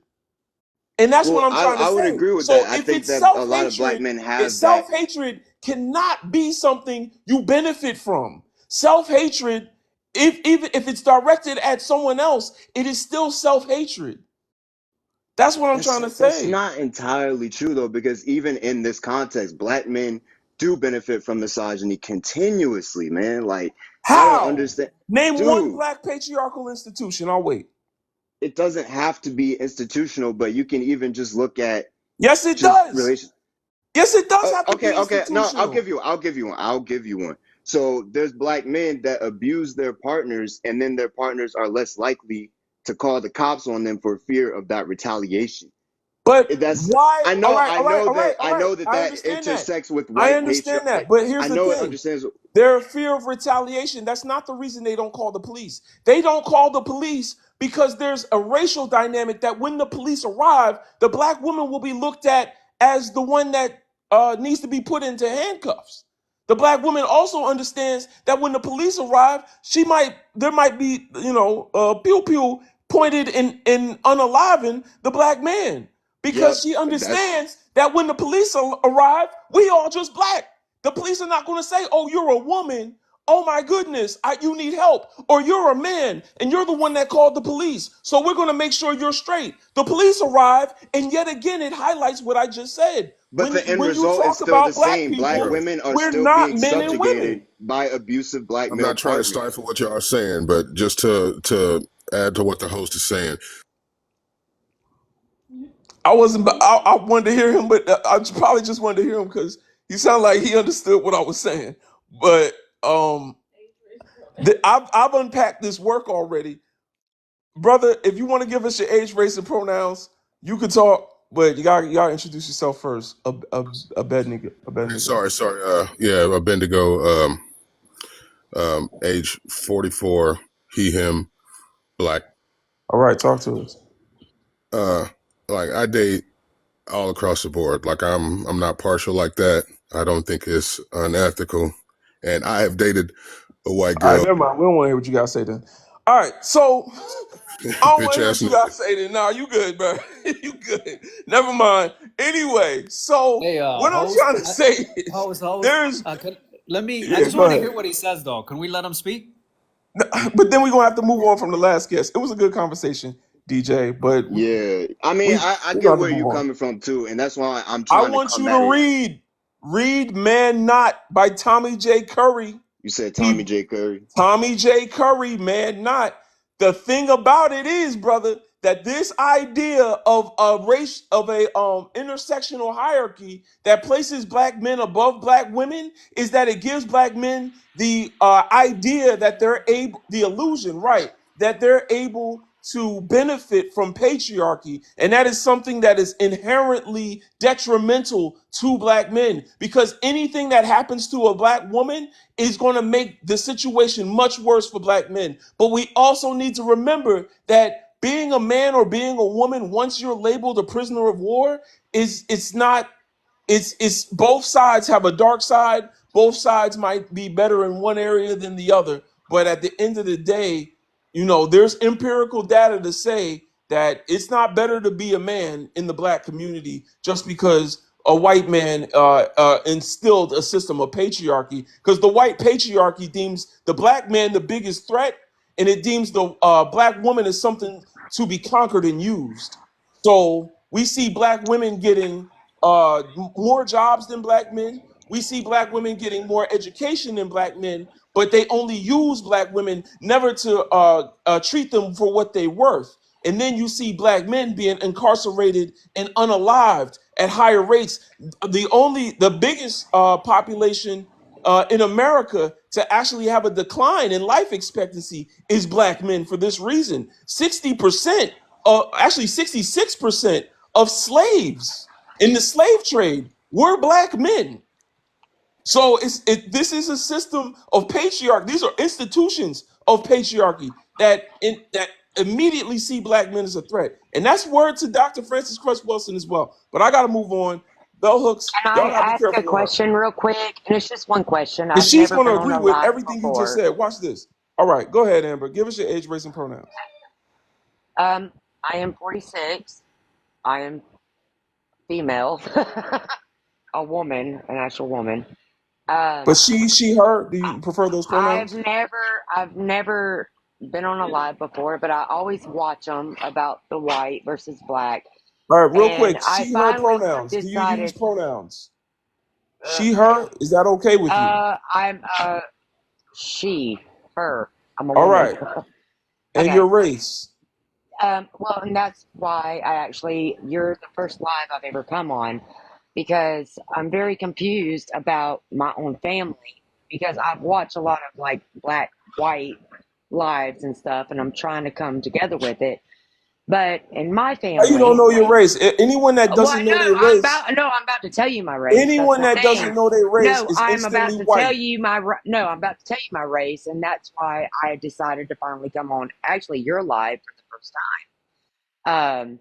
Yes, I am Scott Irish, but that's the only Scott Irish. I am Puerto Rican. I am That's Portuguese. ethnicity. That's a nationality. My That's another my nationality. great grandmother That has left her nothing to do with you white. reservation as a Just Native you white. American, and I'm You white. 35% African. You are white. And I'm It's okay. 35% African. You So in my are family, when white. we have family reunions, You well, are if a you saw white my color, woman. You are white. You're white. 35% African. That's crazy. Ain't no way she got back something that said 35% African. Unless they talking about 35% Iranian. And she start bringing up Native American and all that. Like, just say you white. Why white people ashamed of being white? When did that happen? All right, so we just gonna move on. Somebody said European with sprinkles. I can't. I can't, bro. Yo, y'all are hilarious. 35% Arab, right? Exactly. That's what I'm saying. You can't trust them tests. Them tests be off, and them tests don't tell you what race you are anyway. So it just means that you might have ancestry or common ancestry with 35% of one region of Africa that was colonized by Greece, Rome, Persia, and the Ottoman Empire. Like, you know what I'm saying? Like, it don't mean that But you're you're not not letting me right. finish. I never took those tests. It's actually in my family blood. But on diabolical How the hell do you have applications, African in your do blood and you I never put took a white? test? Yes, I put white. Okay, All right, so But then I'm all you dark. had all to we say need to was know. white.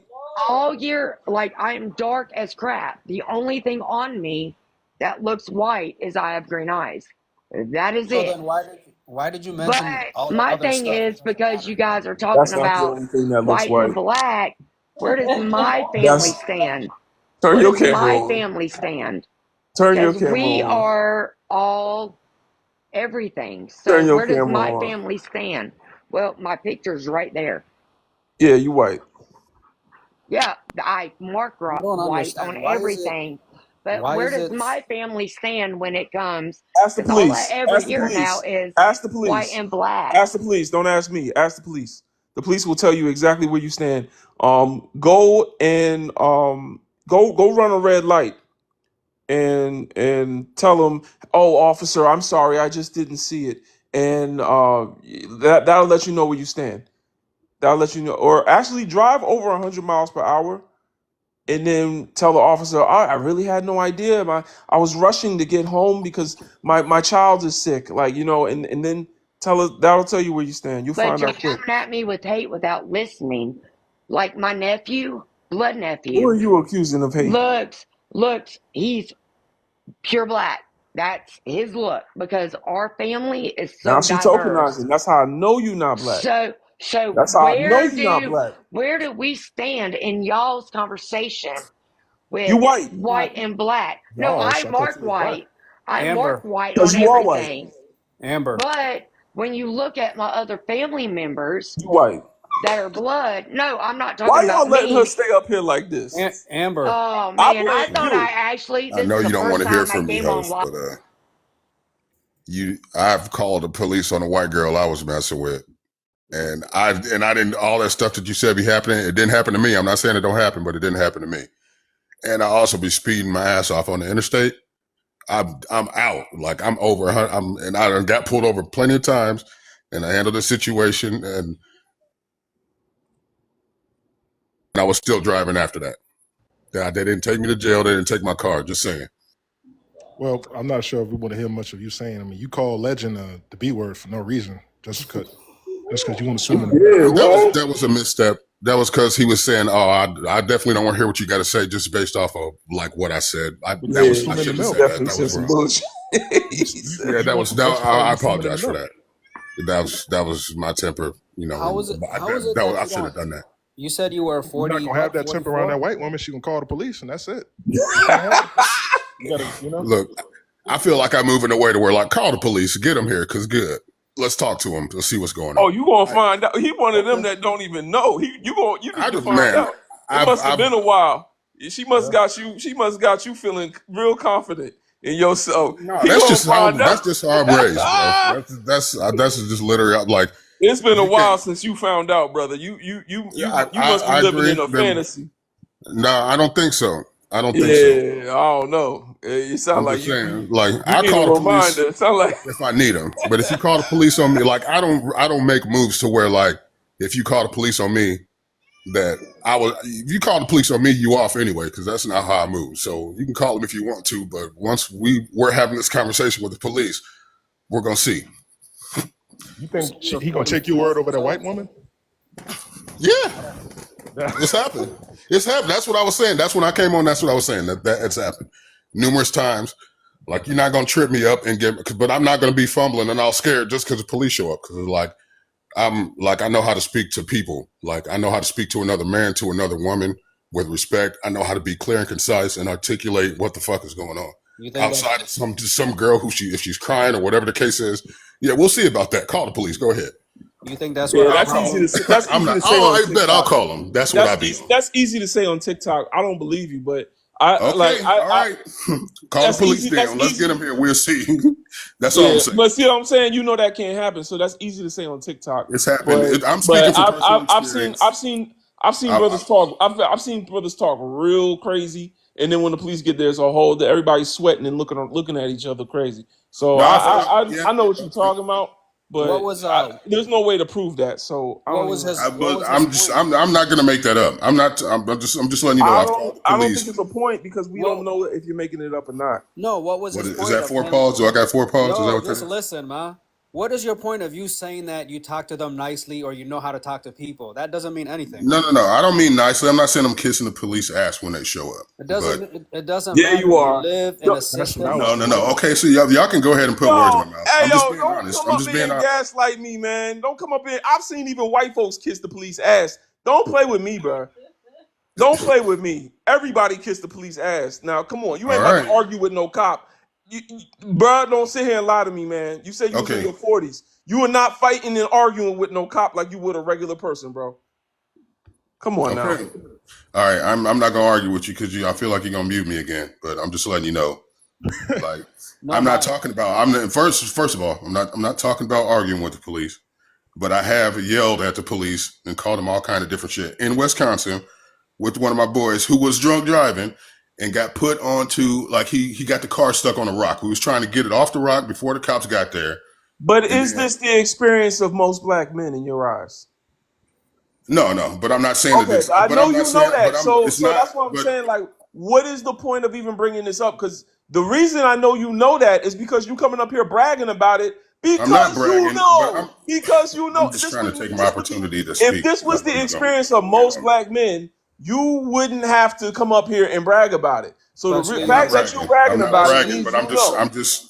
That's not what I'm especially in doing. I'm Wisconsin. just because you're bringing like the only reason I brought it up because I was just listening in the comments and you brought up instances where it's like it's all well and good until like this white lady calls the cops on you or you can't or like a black person, not even just a black man, but like a black sometimes like you call the police and then the police end up turning the gun on you and that happens. I'm not denying that happens, but I was just I was trying to bring up my experiences to be like this not like it's not always like that and It's like. it. No one said it don't. It shouldn't. Right. It shouldn't ever be like that. And that's what we're I know, saying. I agree. All right. So then that it don't matter if it's not always like that every single time, but it be like that, and that's the problem. And it be like that for us. So Should I we don't give know about him. should we give him his black card? No, he don't get no. He ain't a brother. He with a significant. He's with an insignificant other. You know what I'm saying? He like to play in the snow. So to the snow you go. Yeah. Thank y'all for the Well, Panther the thing pause. I just want to say this real quick. You know, when we talk about black empowerment, it's not about hating white people at all whatsoever. I don't know why people think when you think of black love, it's not about hating anyone else. Can we love? There's nothing Right. wrong with loving ourselves. Right. So why Those do who do people it, yeah. they turn it into something that's just like we're just out there trying to just kill anybody? No. Anybody. No. We love our own people. That's it. We love We our. want to be treated equal like everybody else. That how hard is that to ask? Oh, how That's all hard we're is that asking to for. ask? I'm sorry, Delphia. It's Delphia. Her mic is messed up. Please don't bring Delphia back because something wrong with her phone. Yeah, no, that's real, man. We just want to love ourselves, man. And loving ourselves was illegal for a long time. So some of us act within not us. I'm sorry. Some of them act within their epigenetics and get triggered when we start preferencing each other. What's going on, Sister Lala? Hi. Yeah, I still black. Mm-hmm. Yeah. Okay. Okay. Just trying to make sure y'all still black. Um. Uh. Age, race, and pronouns. Mm-hmm. Well, you don't Uh. have to do that because you're showing your camera, but if you want, yeah. Okay. Well, obviously y'all can tell I'm black. I'll be 31 in a few days. She, her. All right. Why'd you put an R in few? She said, "I'll be 31 in a few days." You I got that can't help Glorilla it. I'm accent. from the country. All right. No, All right. we love it. No, we playing with you. Yeah, Glow. Stumble little puss on with some shell toes. I'm playing I with you. love her. I love her. I I love her. do. I love her Yeah, whole life. I love she her whole cool. life. Mm-hmm. Like, Glow is what I wanted sexy to be. Mm. Amen. Yeah. But yeah, we can talk about that later. Yeah. Yeah, we already know my standpoint on that, but I just it was something that Buddy just said that I ain't like.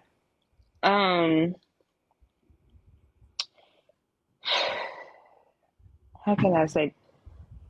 What brother I'm you in the talking hood. about? The one that just dropped that said, "Master love me. He treats me Yeah, good." yeah. Oh. It was him, but I got distracted because I heard I didn't know if that was a firework or man. I'm in the hood. Ain't Mm. nothing wrong with the hood either. Ain't All nothing right. wrong with it. It just be hard to tell when it's firecrackers or something else at this time of year. I know. Amen. I had to take mine out the drawer last night. I wasn't sure. I said I'm gonna just put it. I went to sleep. I said I'm gonna put it right here, baby. We'll be all right.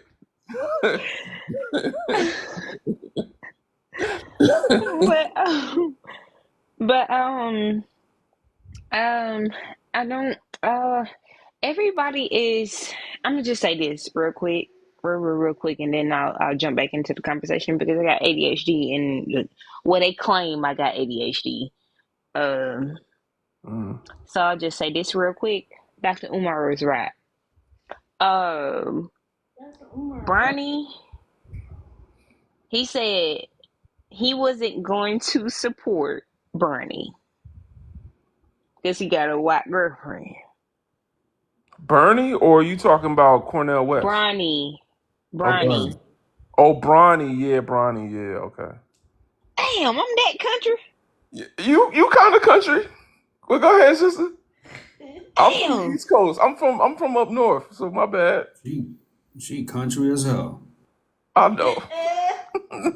Well, she said Bernie. She I said said Bronny. Bronny. I said Bronny. Hold Y'all up. ain't gonna talk about me. You last level country. I'm from South Carolina, and you No, sound way country. you ain't from the South for real. I'm from the South. Man, I'm from the South. Anywho, I'm from Alabama. Catch a chow. Mm-hmm. Anywho, so I do agree with what he said though. I ain't finna support you when you gonna put the wealth into these Mm-hmm. hands. Mm-hmm. I'm not doing it. Mm-hmm. No.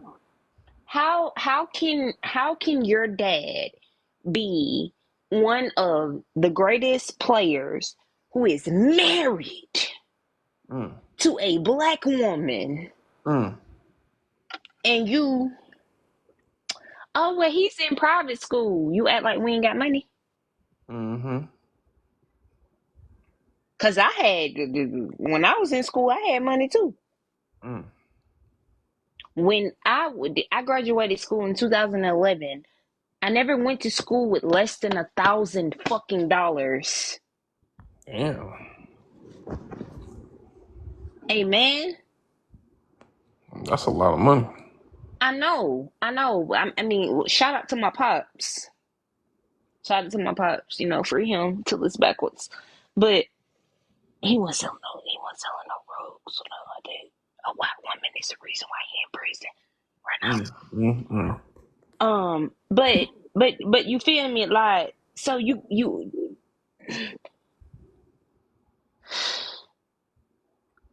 we had bread, amen. Mm-hmm. And you can't tell me that, oh, it's just where you live, where you live at is your proximity. I went to an all black school, even though I had all of that money every single day. I drove a Jaguar to school, but I was still humble enough to let my friends drive my car to school. Amen.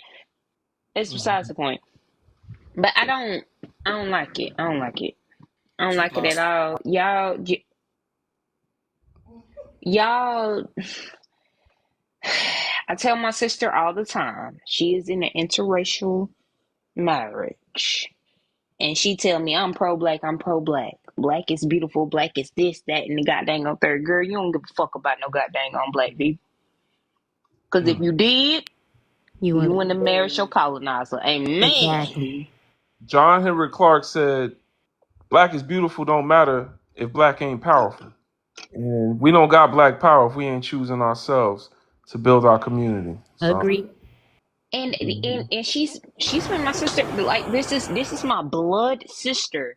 I have never in my entire life seen her with a black man. I've seen her with a biracial man, but never a black man. And she tell me that oh, she was like, Kanya, you're so racist. Look, Kanya, you're so racist. Girl, fuck you and your crack. Girl, forget you and your watchy husband. I feel like I'm done.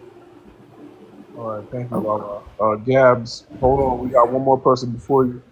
Want to give everybody a chance to speak? Please just write it down or something. We're gonna get to you, brothers and sisters. If you in here and you know that marshmallows go on yams, then please tap like. If you cut macaroni and cheese with a knife or a spatula, please tap like. If you know the smell of Blue Magic hair grease and a hot comb from when you was younger, because I hope you ain't doing it now, please tap like. If you could touch your nose with your lips like that, I need you to tap like. Brothers and sisters, if you can even see your lips when you close your mouth, and you can still see your lips, I need you to tap like. Big foreheads and bonnets, we love you. Hey, can I chime in right quick before we go to the next guest? Yeah, go ahead, brother. Yeah. If your mama ain't your little friend, tap like. If your mama ain't your little friend, because she's not one of your little friends, you better know that. If you don't, Absolutely. If if you don't everybody have had any, to, if everybody had to sleep on a pallet at grandma's house. if you don't have Damn, any pets, Allah. if you have, if you don't have any pets as romantic interests, please press like. Hey, if you've never let a pet sit on your bed, then I need you to tap like. Oh, Lizzie, don't do me like that, bro. Come on now. You ain't have to do me like that, bro. Don't do Oh me man, like that shocker. either. Oh no. Oh nah, I y'all love my fathers baby. revoked. I know you ain't never had. If you ever let a dog lick you in your face and sat there No. smiling, I need you to I need you to leave. Leave. If you have ever done anything like that, if you Oh have ever God. shared a I didn't sandwich say with a lick me dog, in my face. I said be on my bed. no, I'm saying I know, but I hope you ain't the licking ain't happen, right? No. Okay, so I'm just I lowered the bar for you. You know what I'm And saying? they bathe just as well as we bathe. I bathe my dogs. Beanie said I'm not I don't leaving let, in the I don't let comments. my, She said, I don't let my dog sleep in my bed, but I'll let my cat sleep in my bed. Man, I ain't finna let them You have a motherfuckers sleep. cat? you Yeah, have a yeah, cat? You yeah. have a cat? What's wrong with owning a cat? Nigga, you What the? black. Yo, man, shout out to black men that do what they want. You know what I'm saying? Nah, listen, your dog should not be giving nothing kisses except its own behind and some food, because dogs love licking up in their behind. I don't know why. But anyway, all right, y'all. We're gonna go to the next guest. Thank y'all for tapping like everyone that uses coconut oil as something for their hair, their skin, and their food. We're gonna go to the next guest. Pretty. Give us your age, race, and pronouns, please. 23. I'm black, and my pronouns is she, her, I guess. All right, talk to us, sister. So I kind of do agree with Lala about the you can't call yourself pro-black if you over here dating other races, because how do that work? Like, I don't get how that works. I don't. That's You how don't. You don't get how what works, sister? how you call yourself pro-black or for the people, but you out here dating every race but your own. Mm-hmm. It doesn't make no sense to me. That's how I tell my brother the same thing. He calls himself, I'm for the black people of all this and that. But yet I see him with every other race but his own. And then my mother sits there and tells him, hey, bro, son, you better watch out. Back then, they used to lie and say that black men would rape them. And he'd be like, nah, they ain't gonna do that, blah, blah, blah, this and that. To turn out, we was during the Black Lives Matter protest. That's what was going on down here in Nevada. Women was saying that stuff a lot. So that's just my little inputs. And do you want me to answer that yellow question up there? Yeah, are interracial marriages between black and white people ethical? No, they not. All right. Once you mix it up with something else, how can it be ethical? They can't, I'm sorry, but they can't feel what we feel. Yeah, it is still happening. You're right, Nay. It is still happening. But yeah, that's it. That's all I gotta say. All right. Well, shout out to Sister Pretty. I see the wedding ring in your bio. You married to a brother? Yes, I am. Hey, shout out to Black Love. Peace and protection to your family, sister. And I'm gonna go to the next guest. Gab's Dream. Give us your age, race, and pronouns. Hi, I'm 19, she, her, and age. Oh, I'm black. I'm black. Yeah. All right, talk to us. Okay, so I noticed a lot of people are saying that you can't be pro-black and date someone who isn't black. I feel like you can be pro-black and date someone who isn't black. Yes, it is okay. One thing we do need to get straight though: dating someone who isn't black because you like them, and dating someone who isn't black because you don't want to date someone who's black are two different things. Because there are brothers out here and sisters who are like, oh, I can never date a black woman or date a black man, and they'll be black themselves because self-hate is crazy. They'll be all anti-black, but be pro-black at the same time. And it's not it. But if you want to date someone who isn't your race, not because they're not your race, but just because you like them, like, oh my gosh, I fell in love with this man. You can fall in love with whoever you want to fall in love with. It's just like, don't make it into I'm dating him or I'm dating her because they are not black. I don't want to date a black person. That is crazy. Crazy. Do you know what a subconscious bias is? I do not. Well, that would mean that some people can make a choice because they have a bias that is not something they're aware of or conscious of. Like, they might make a choice based on their conditioning in society to view black as something non-attractive or to view whiteness as something that inherently more attractive. So it might not be a conscious choice to say that, someone can be pro-black because they're conscious that they're marrying someone white, but not because they're not black. It's kind of like you're assuming that everyone is conscious of their biases, but there are also subconscious biases, is what I'm saying. Yeah, you're saying like people can feel like they're doing something like they can be like, oh, I like white people, but in reality they're just saying that because secretly they don't like black people. No, I'm saying people can say, I'm with this white woman because you know what? We met when we were young and she just happens to be the person I love. Yeah. And not understand that the reason that you are around this white person in the first place is because her people brought you to these shores against their will. Her people brought your people to these shores against their will. Her people continue to oppress you to this day. And the only reason she is around you is because she allows you around her. Okay, I get what you mean. Yeah. Me personally, I try not to date white people. Nothing against them themselves. It's just something I do not prefer. I got something But against them. oh, I got okay. 400. I got 400 years against them. Yeah, that's Because I'm completely tired. I'm understandable. tired. Some of y'all got time. Some of y'all got energy to play with these people. I'm tired. I haven't seen these white knights in shining armors, these unsung heroes that y'all be talking about when y'all come on my panel. I don't see them. Where are they at?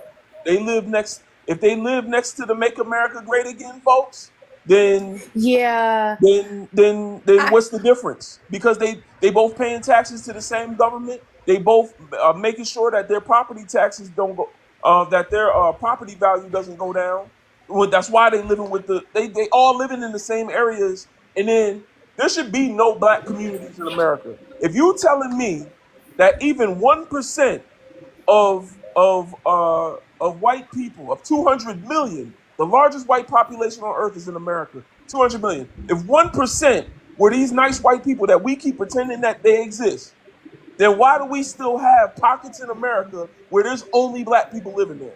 Because there should be an end to segregation. There should be an end to redlining. There should be an end to housing disparities and things that keep us in black neighborhoods. That should all be over because those good white people should be coming back to those neighborhoods and saying, oh, I don't care that this is a black neighborhood. I'm going to come here and grow wealth and share wealth with them.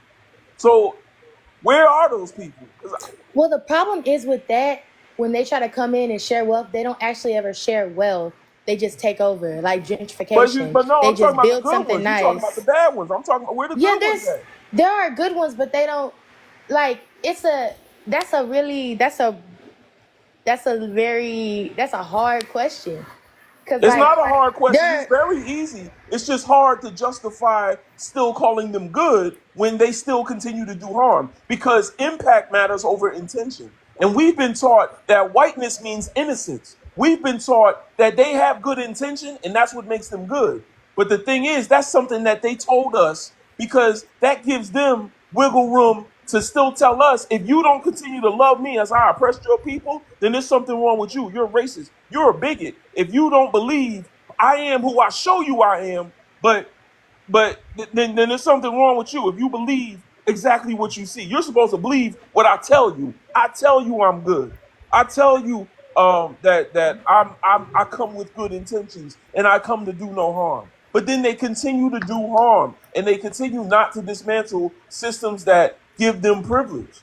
So these good people that we keep fantasizing about is just something that they put on TV, and that's something that black folks we watch more TV than anyone else, and now we think that they exist and they don't. I'm sorry. Yeah, I Sorry understand to what you say it. mean. They're like, yeah, like everyone is contributing to black people being in the places that they are being, the redlining, the redistricting. I know what you mean. But for us to get out of that, we got to work together as a people, and it starts within. Right, but And if we're right, so we can't work together with them. We got to work together with yeah, us. we got to We work got to together come with together. us. So We got to come everyone, together. so everyone that's working with them is like, we're not mad at you, but go ahead, because you want to go and find out for yourself. So go ahead and find Mm-hmm. out. We gonna work together over here though, because over here, the black family is something that's been intentionally disrupted. They made it illegal for us to marry each other up until a certain time. I forgot when. But oh no, after the quote unquote Emancipation Proclamation, then it was legal for us to marry each other. Then we became the most married demographic in America, and then they gave us interracial marriage, something we did not vote for, we did not ask for. We didn't put the Supreme Court in charge that passed it in the first place. So now here we are.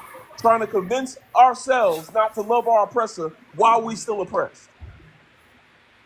They said that was the worst thing that happened to us is the whole interracial, basically bringing us all together. Hey, Crazy. bro, can I say my piece because I'm gonna drop down so you can have some more room Yeah. for everybody. But hey, baby, I understand that you still a baby. You're not you ain't number 19 years old. And you think that love is just love. That's cute. It's really cute. It's really cute. But they don't love us. They not like us. They don't give a feezy about us. Amen. Yeah. I don't under you don't you haven't the older that you get. I'm trying to make it TikTok friendly. The older you get, the more you'll realize. And while you're sitting over here trying to cape for these people, they don't give a fuck Lala, about you. you I'm gotta Well, the sorry thing for is, cursing. I'm not I'm trying sorry for cursing. to. Hey, baby, baby. Lala, you gotta understand though. Imagine I us. did that. Even Come on, But you're putting come words in my mouth. on. That's what I I didn't don't put like. words in your mouth. Yeah, because I'm not trying to cake for no white people. I don't I'm think just she You was, saying, to if did be you though. like honest. somebody, You hey, you did can though. like someone. No, I You didn't. did Because me though. caking for some Yes, you white people is did. saying, oh Nah, wait, my hold on, gosh, Lala. no white people are bad. Da da da da. I just said you can like a white person and go about your day.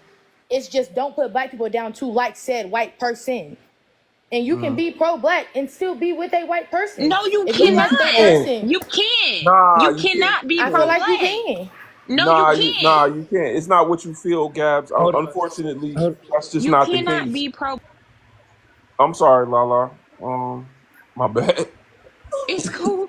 That's cool. But baby, you can't be pro black and date outside of your race, mama.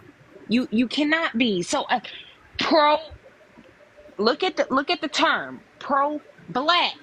So how could you be pro black and date outside of your race? How? I'm Because gonna you have can to. love someone who's different. You can love someone who's Oh my like you don't gosh. have to be. You can love yourself. You can love All yourself. right, Boost yourself all up. right. Hold on. Because this is obviously someone that hasn't read the scholars and believes in the European idea of love. First of all, Mm-hmm. we don't even understand what black love and African love meant before we was brainwashed by these white folks. You got to understand that we're talking in our colonizers' language right now. So even if we want to talk about freedom, we got to talk about it in the language of our enslaver. So that's already going to be a barrier, right? But then the understanding of love, we also don't understand that that is a new concept. Y'all think of love as this universal thing that has always existed across all mankind's history. The idea of love that you're talking about, where you just like someone and y'all just like each other, and it's just we have a connection, we just like each other. That is something that was invented by a white man called Jean-Jacques Rousseau in the late mid 18th century. He called it romance and romanticism.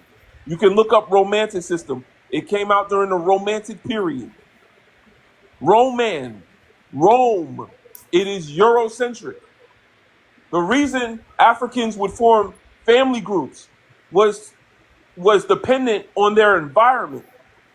Love came because you loved everyone that was a part of your community. That was not something exclusive to only someone you date. Even your children. It take a village to raise a child. Yeah, man. So you didn't love your children just because they came from you.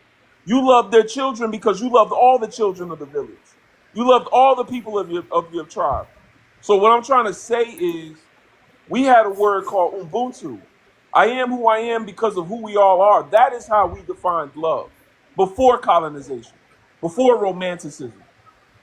Secondly, when this idea of love happens in the black community, it is always after a thought of survival because we live in a world that is hostile towards blackness, where black people have to think first about whether or not the person they are pairing themselves with is conducive to their survival.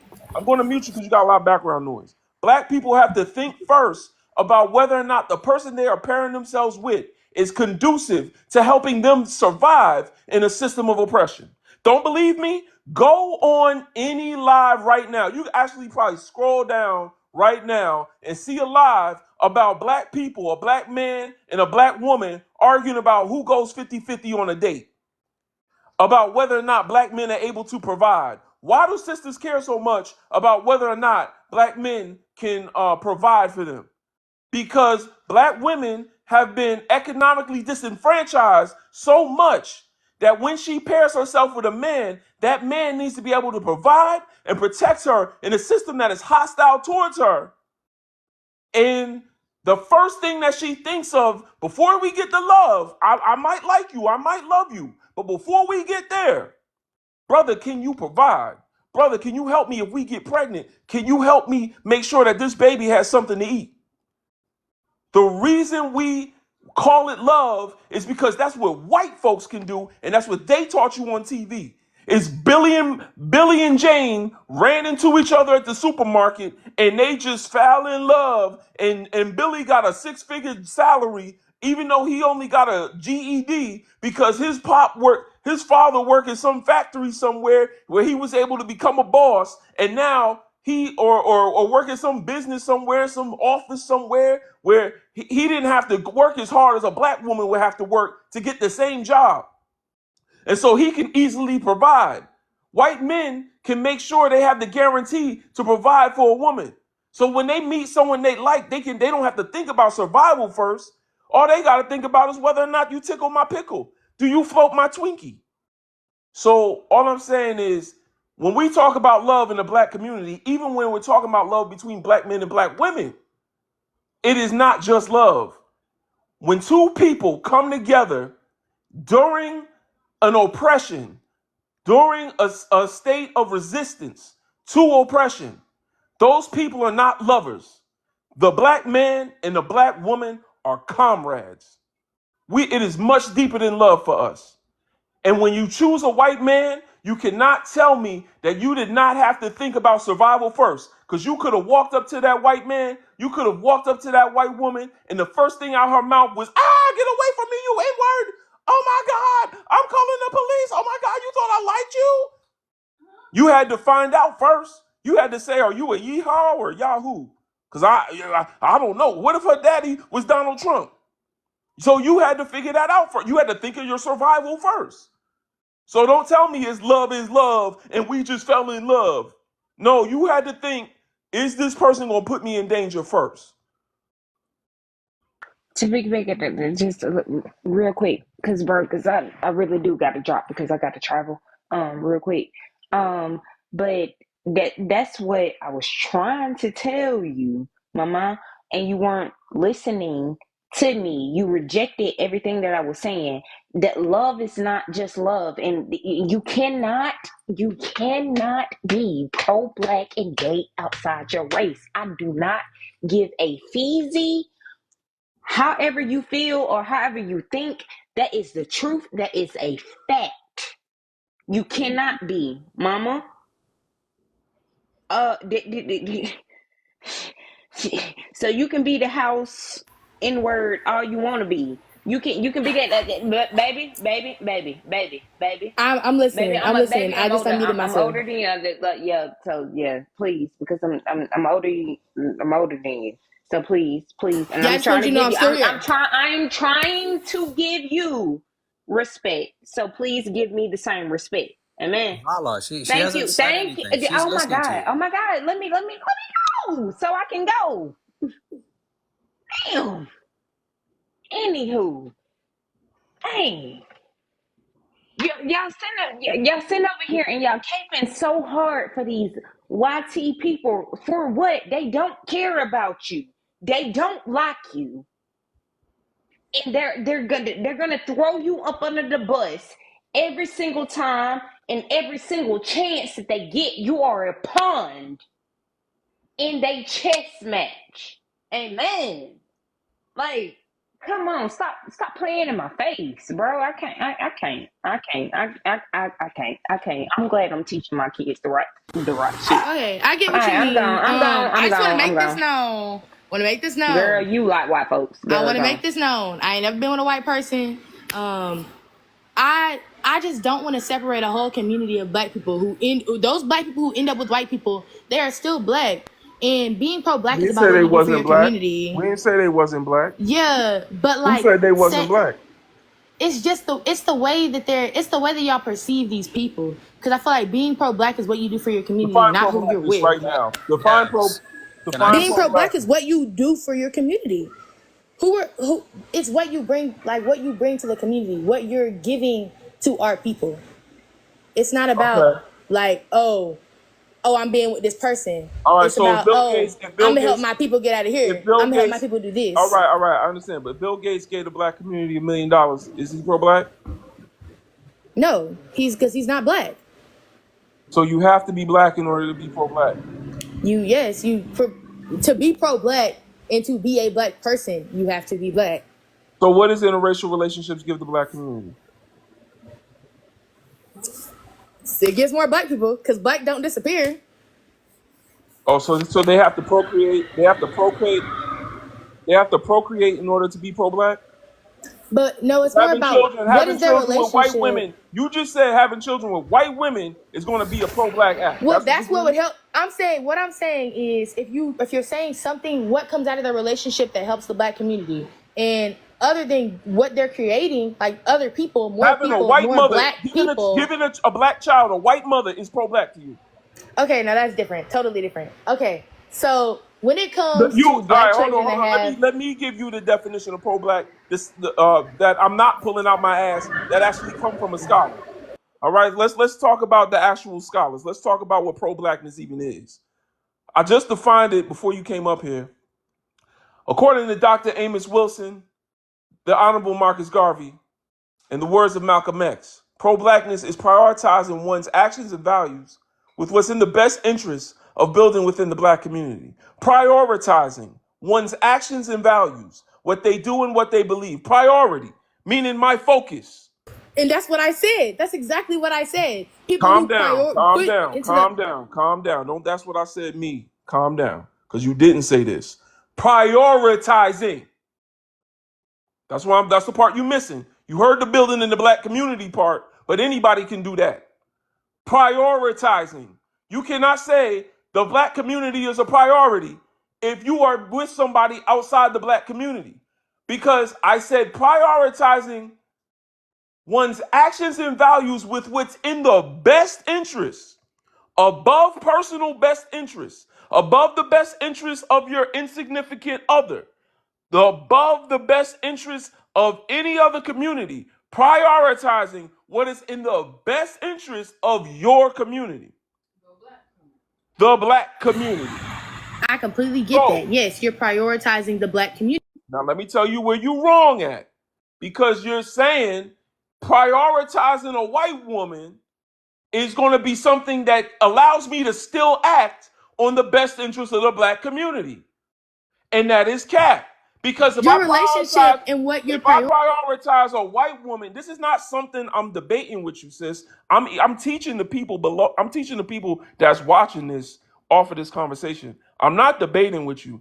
You're wrong and don't want to know it, but I know no one's going to accept when they're wrong about something. But I'm not like some random TikTok dude. I study this. I do this. I really live this. I really believe this, and I really teach this. So let me explain to you where you're wrong at. So when you say you are prioritizing the best interest of the black community, that means that if what's in our best interest is kicking white people out of black spaces, and you're with a white woman, what are you going to do that's pro-black now? If you're with a white woman, what are you going to do now? Because now we just told you what is best for us is to keep those that colonized, those that have oppressed for 400 years out of this space. Are you going to stay home? Are you going to keep her home? Because if we tell you that, for example, in South Africa, they have a problem with colonizers. They got a problem with settlers in South Africa. And the black people of South Africa want them settlers gone. So if being pro-black means kicking all of the settlers, the European settlers, out of South Africa and you are married to one of those European settlers, what are you going to do? Because you're either going to have to leave that person and not be in an interracial marriage, or you're going to leave with that person and not be with your community. But you can't do both. You can't bring Becky to the cookout and we trying to tell you that we want Becky gone. And so that's the problem with people that claim to be pro-black in interracial relationships, is they are at some level compromised. And that's the reason interracial marriages was invented in the first place. That's the reason it was passed, because there was a time in America in the 60s when black men and black women was getting together like they'd never been together before. We was the most married demographic in America. And then we started talking about black power. And then the white power structure decided for us that they was going to legalize interracial marriage because a white man wanted a black woman. Something that they've enjoyed for 400 years since they brought us here. He wanted to enjoy one publicly. So they passed a law for him to be able to do that. And then all of a sudden, so many black men that said they wanted black power realized that they just wanted power in general, and that the current system will allow them to assimilate better if they were to get them some of that white power. And so what I'm trying to say is, at its root, interracial relationships compromise you from standing 10 toes with us when we need you. Look at the Alabama boat brawl. Look at what happened there. What if your white counterparts, cousins, bop a brother on the head, and then now it's the black folks with folding chairs, and we handling business, and you conflicted because you don't want to bop your brother-in-law and your cousin-in-law on the head. When we trying to defend a brother that was assaulted by one of them, now you are conflicted. That's not pro-black. All right, we're going to go to the next guest. We got people up here, and I'm up here preaching, but I could preach all day. All right, so the next guest, Brother Shaka, did we give you a chance?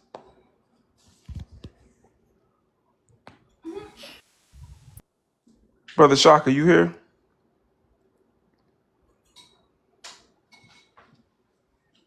All right, we're going to go to the next guest. Then Lenny, give us your age, race, and pronouns. Yo, what's up? My name is Lenny, or that's my alias. My age is 19. My race is black, and my pronouns are he, him. All right, talk to us, Lenny. Hey, I just want to say one thing that really caught me off guard. You feel me? And this is one of the things, one of my little pet peeves, on the TikTok lives. I heard one of our sisters say, you're still a baby, you're 19, so you get the pass. I don't agree. I feel like our youth is the future, and if we keep putting up excuses for Gen Zers and people that are born in 2005 and saying they're babies and stuff, that's not going to keep flying, because Fred Hampton was 21. What are you going to call Fred Hampton, a baby? You feel me? So we keep putting up excuses for kids my age or young adults my age. We're not going to see no progress. So that's what I wanted to say. And what do you think? I don't know. No, you on point, brother. The youth is our revolutionaries. So I hear you. Exactly. And then as far as the interracial marriages in relationships, I don't agree. I don't agree. I'm a little bit conflicted. I'm not gonna lie, even though I'm a Pan-Africanist, I'm a little bit conflicted because I live in Northern California. So, if you don't know, Northern California is literally the most diverse part of the nation. Vallejo, California is the most diverse part of city in America, period, hands down. So that being said, a lot of my family members are of different races and stuff like that. Me personally, I'm as far as I know, I'm 100% black. Come again? If you conflicted about the liberation of your people, brother, you are compromised. And I'm gonna be honest, What do you mean by compromise? Like, I know what compromise means, but what do you mean by compromise? Like, Compromise meaning that you can't unapologetically stand in solidarity with those that want to liberate themselves from 400 years oppression, because the first thing you're going to think is, how would that affect my non-white family? right, or So, non-black family, or which is, yeah, non-black. I'm sorry, non-black family. Yeah, and so that's what's going to make you compromise, and that's right. the reason interracial marriage exists in the first place. So honestly, that would make you a victim of what we're talking about right now. You know what, bro? Now that you, or sir, now that you put it in that perspective, you're 1,000% right. And I'm not gonna lie to you, like, I can't sit here and fake the funk. I'm not gonna lie to you. I am very much compromised. And it's just like I said, it's because my circumstances. So, I don't know. You got any advice not to let your how to Oh not yeah, let my circumstances overwhelm me? it's easy. It's the same thing I tell biracial brothers and sisters. Your non-black family members might love you. That don't mean that their people do, and that don't mean that they love your people. Right.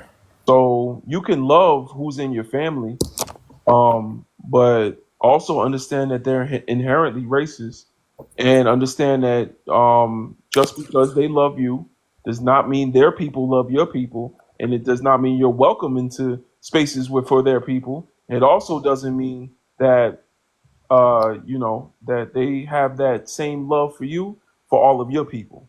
Right. And So, I just want to like say one thing. In my opinion, I feel like we all are inherently anti-black. Like, that's just an everybody thing, especially in America. You know. but we're all inherently anti-black, but black people are inherently more likely to have empathy for other black people Right. than anybody else. Right. Well, that's it. I just said my little 2 cents, man. And I appreciate you, appreciate your platform, bro, and whatever, and for you doing this. You feel me? So, All right, appreciate you coming up, bro. yeah. Love Monique, give us your age, race, and pronouns, please. Yes, my name is Denitra, All right, 26, and my pronouns is she, her. and your race. Yeah, so I want to tell you my experience. Huh? Oh, I'm black. All right. I want to tell you about my experience real quick, and I just have a question. So I have a brother. He is in an interracial relationship, and the experience I had happened not too long ago, and she's having a baby by him. And we be chopping it up or whatever, cause she be asking me for advice as far as baby stuff and stuff like that, and especially by her raising a black biracial child. And the comment that she had made threw me off to where I had to smack her. I don't know if that's TikTok friendly. Damn. She said, and tried to be slick. She said, "I hope my baby don't come out as dark as your brother." And it triggered me, and I smacked her. And I know I wasn't supposed to smack her because she is pregnant or whatever, but it triggered me really bad. And I told my brother what happened. They got into an argument or whatever, but she ended up calling the police on me, of course. It was a black cop, so he didn't. He let me go, like with a warning, like just keep your hands to yourself, because he understood the circumstance. Because he probably But, couldn't prove it. huh?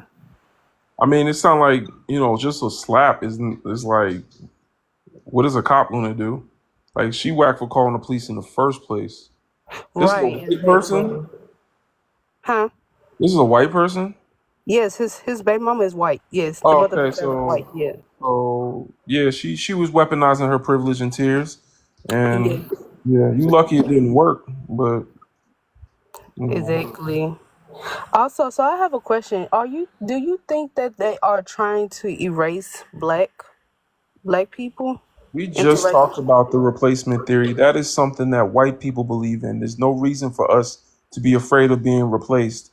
There's one thing that we know for certain is that black people have always been here. White Mhm. people, the white phenotype was created 6,000 years ago. The black phenotype has been here since the beginning of mankind, and for 2/3 of human history, everybody was black and living on the continent of Africa. So there's no way people with recessive phenotypes could wipe black people off the face of the earth. We're also the youngest population on earth because we have so many children. We're going through a black baby boom right now, while the white population and Asian populations birth rates have declined into the negative. While the black population, the average African person is 20 years old. So I don't think we have to be worried about what Massa worried about. White folks are worried about being replaced. That's not our problem. When we're talking about wiping Okay. people, when we're talking about wiping people out, Hmm. are we talking about black people as a whole or foundational black Americans here? I hate that term. We're not foundational. We're Africans in America, but Okay. FBA, it Def- stands for fear of being African. Because if we're gonna get mad at the term African American, I thought we was gonna get mad at the American part. Why do we get rid of the African part and keep the American part, and then gonna put foundational black? well, We I like heard there was other people, not on this stream, but other people talking about we're not Africans because they said we are black Americans. We've been here already. So they don't like the term Nah, we ain't African been here American already. because they said they've never That's been to revision. Africa. That's revisionist history. That's revisionist history because even if we was here already, right? Because there is proof that African phenotype people were here before Columbus, and even possible proof that the people of the Mali Empire came here and lived here before Columbus got here. But even if that is true, then when white tea folks got here, why did they say that they originally named the indigenous Americans NEGRO? You know what I'm saying? I'm trying to be TikTok friendly. They originally named indigenous people NEGRO. They classified them the same as us because white folks had the idea that if you went south, the further you went south, the more you would find black people. They didn't know about the equator. So they went further and further south into the Americas, and then they saw that unlike in Africa, people aren't getting blacker. So that's when they created a separate racial caste for indigenous people. That's when they became Indians. And so that's what I'm trying to say. That's part of a history that FBA people try to erase because there's literal proof that when white tea people got here, even in their ignorance, they noticed these are not Africans. So they trying to say that, oh, everyone looked the same way and all this other stuff, and but even if that's the case, even if there were Africans that were here and had an established settlement, here in the Americas, by the time slavery was at its height, they were capturing. They didn't care if you was born free. They didn't care what was going on. They was capturing black folks and making them breed and get together with other black folks. So how did you survive the transatlantic slave trade and keep your bloodline so purely indigenous American for so long, for 400 years? How did that happen? Like, this don't make no sense. At the root of it, we're all African, whether we came here before Columbus or not. So it just don't make no sense how somebody, you put them in a lineup with a bunch of Africans and they all look the same. Why don't you have a unique phenotype, FBA person? Why is it that I can't tell you from somebody from Uganda? If you something so different and so separate from African, look at everybody else that left Africa. They got different phenotypes because they were different places for thousands of years. So everybody else identifies themselves based on an ancient ancestry, but African Americans are the only one whose history started 400 years ago when white folks, like African Americans is the only ones that history, like for thousands of years, if you was living in America, y'all would have a distinct phenotype. So again, it doesn't make sense. It's just a lot that don't make sense about that. It is so easy to debunk, but it's a nuanced version of history that a lot of us aren't taught.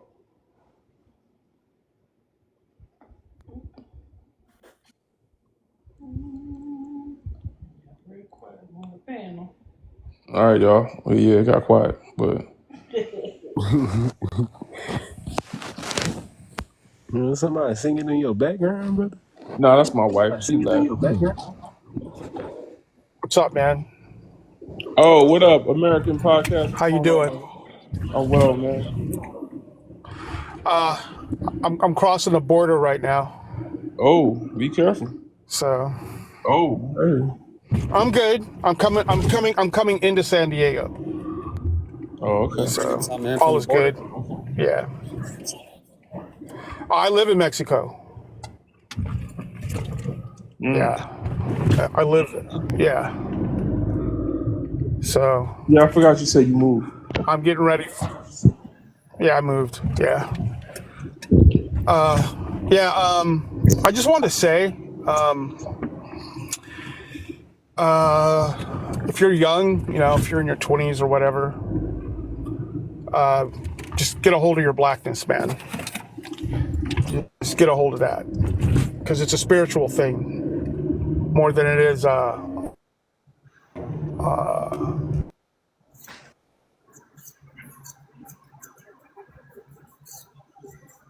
Catch you at the border? Oh yeah, That's what you gotta the understand. reception is bad. Period. We can't hear you,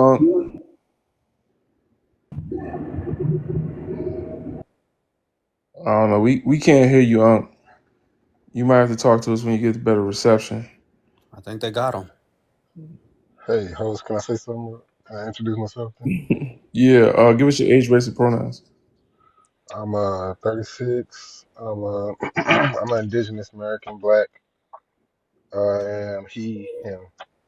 But All I right. just want to encourage you, host, and everybody on here to just check out The Earth Speaks. I don't know if y'all know about him, but he gives a lot Man, of. get that clown out of here. He talk a bunch of pseudo historical bullshit.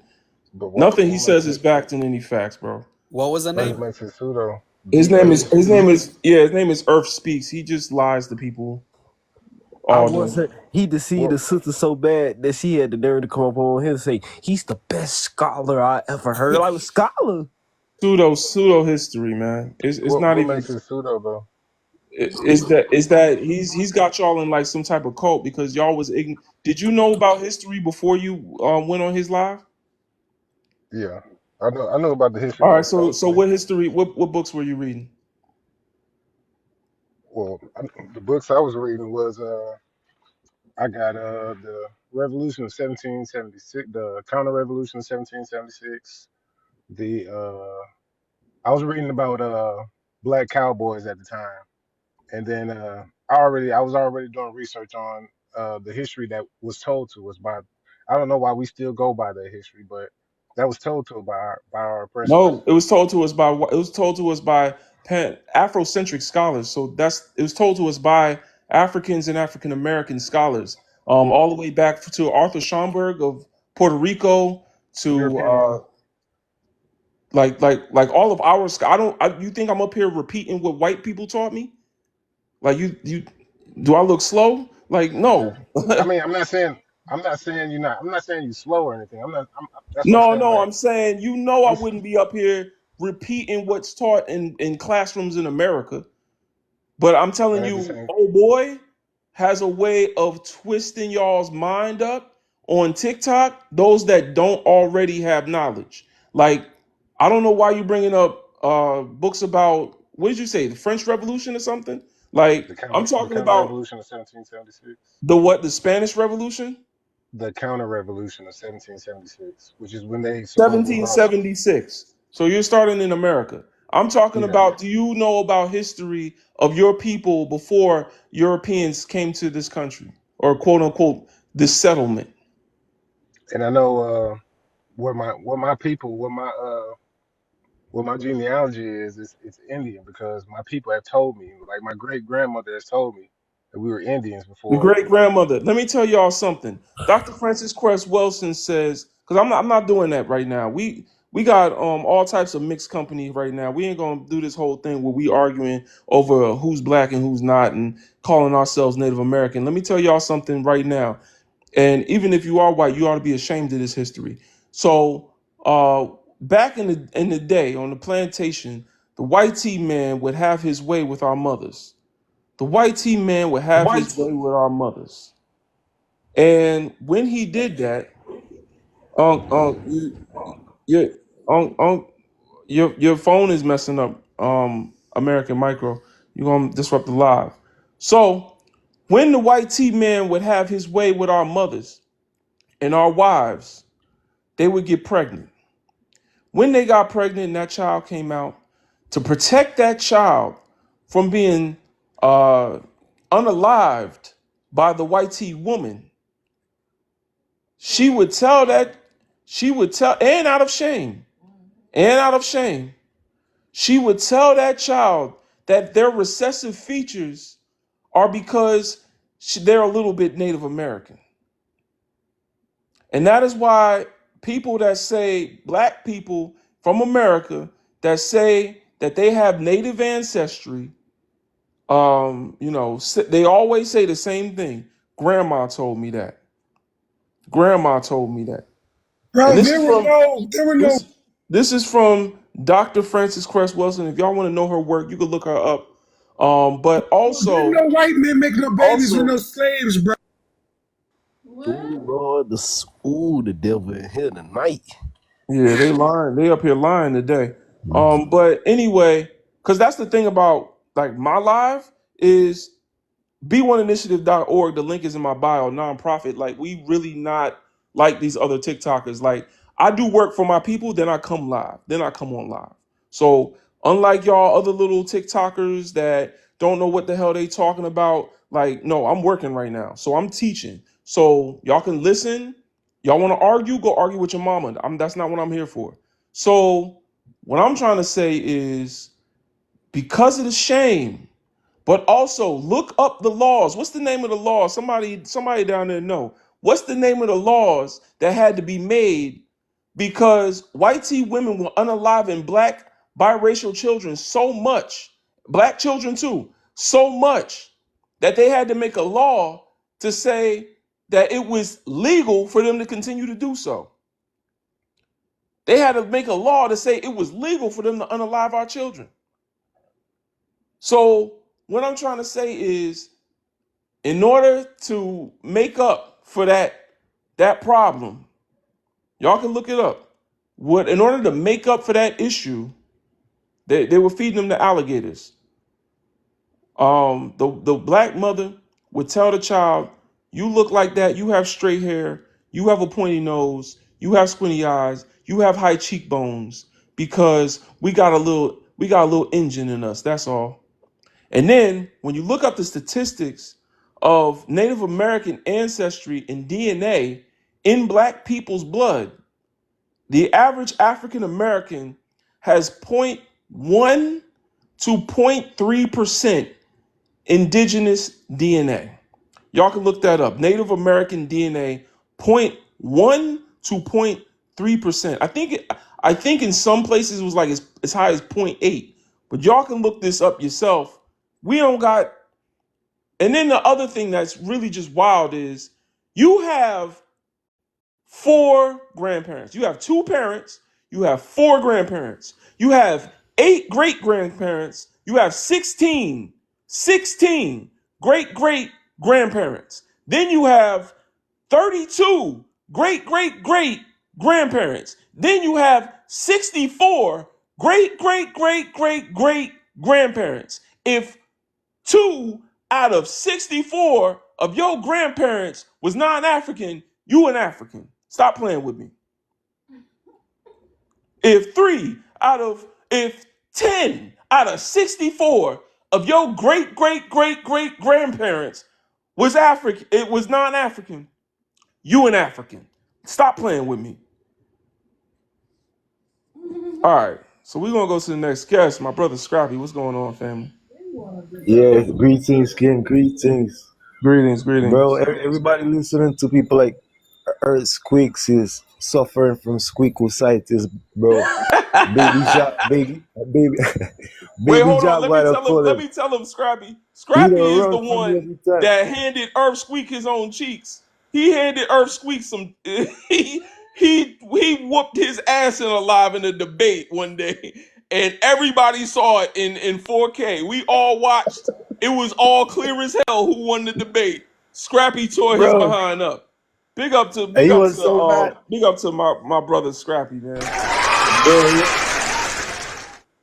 He was so mad, right? Before he dropped down the line, he said, your mama's a HOE. And up until now, right? I've never disrespected his mom. You feel me? Mm-hmm. He come, bro. How could people listen to someone speaking on the Sumerians talking about, oh, that's not a pine cone, that's a corn. Well, even if it's a pine cone or a cone, it could be whatever it is, right? The Sumerian history is an African history. So technically, he's shooting himself in the leg. It's like he's saying corn comes from Africa, which we do have original corn from Africa, and the grains are black, by the way. If Mm-hmm. Dr. Sabi was still alive today, he would tell you, hey, you feel me? Like the real corn, organic, whole wheat corn from Africa, the seeds are way smaller. I've heard Squeak say that, oh, Africans didn't have food and it was only sand. And we have like 64 rivers. Like the Nile River is still the longest river in the world. One thing Mm-hmm. most people don't even know: the the Nile River is the umbilical cord of the world. The Mm-hmm. Nile River is the earthly Milky Way, right? As above, so below. If people just use Google Earth, right, and look at the shape of the Nile River, look at how it branches off into the Mediterranean area, right? Just like a placenta, just like the umbilical cord. Mm-hmm. Facts. Absolutely. So, That's the thing eh, about eh, Scrappy, y'all. He a historian. So if y'all want to learn your decolonized African history going back to ancient history, Scrappy is a great resource to learn for more. real. Like Mm-hmm. we got so many facts, bro. First of all, right, what's a Kemetic Ankh doing in the Aztec civilization in Central America, right? And they're gonna say, well, the story and the knowledge came from over here. They don't even uh have the audacity to even mention the name. A lot of times they'll tell you, yeah, it came from over here and it went over there and it happened in reverse. Like, yo, you'll have reverse neurological function is that's why it's like they're working on their brains. So their brain system is reversed. But I will mute up, bro. I don't wanna make it be just about this. But yeah, it's so many things. Even the calendar as well. That Mm-hmm. image that you see in the middle of the calendar with the face with the tongue sticking out. When you go to ancient Kemet, who you find with his tongue always sticking out is Bes, and Bes is the deity of dance, music. He's the protector of children. You feel me? He's the in the Bible, according to religion, right? Which is nothing but plagiarized sacred African spiritualities.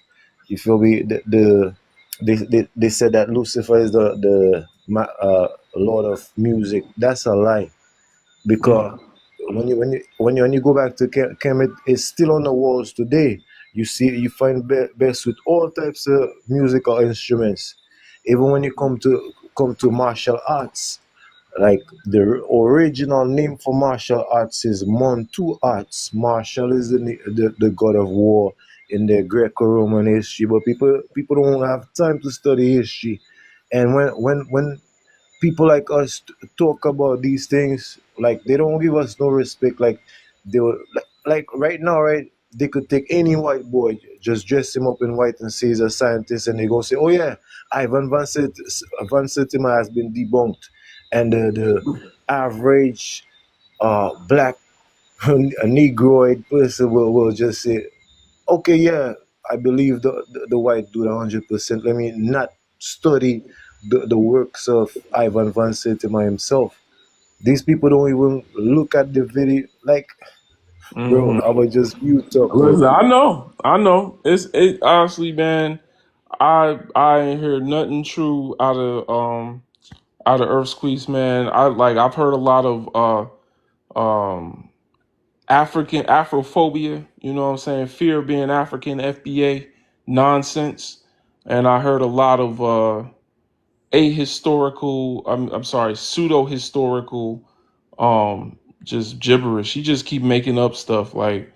So I would say to anyone that loves their blackness, anybody that loves being African, stay off that person's platform. Stay off that person's platform. They're not spreading truth. Yeah, And shit. because you will suffer from squeakositis. Yeah. Earthquakes is just squeaking, itching and squeaking all over TikTok. You know, he blocked me. I don't even see his lives no more. Yeah, I don't He's see him either. Yeah, he blocked me. He blocked me because I said his bottom row was crooked and it probably I said the bottom row of his teeth looked like his toes probably or something like that. But bottom row of his teeth crooked as a Virginia fence. I'm gonna go to the next guest though. Thank you, brother Scrappy, for coming up. Black Swan, what's going on, sister? Peace, brother legend. I was trying to get in here earlier, but I ended up having a phone call and I saw it was a blizzard in here. It seemed like um and blizzards make everything cold. But the panel's warm again, so I think we're doing all Mhm. right now.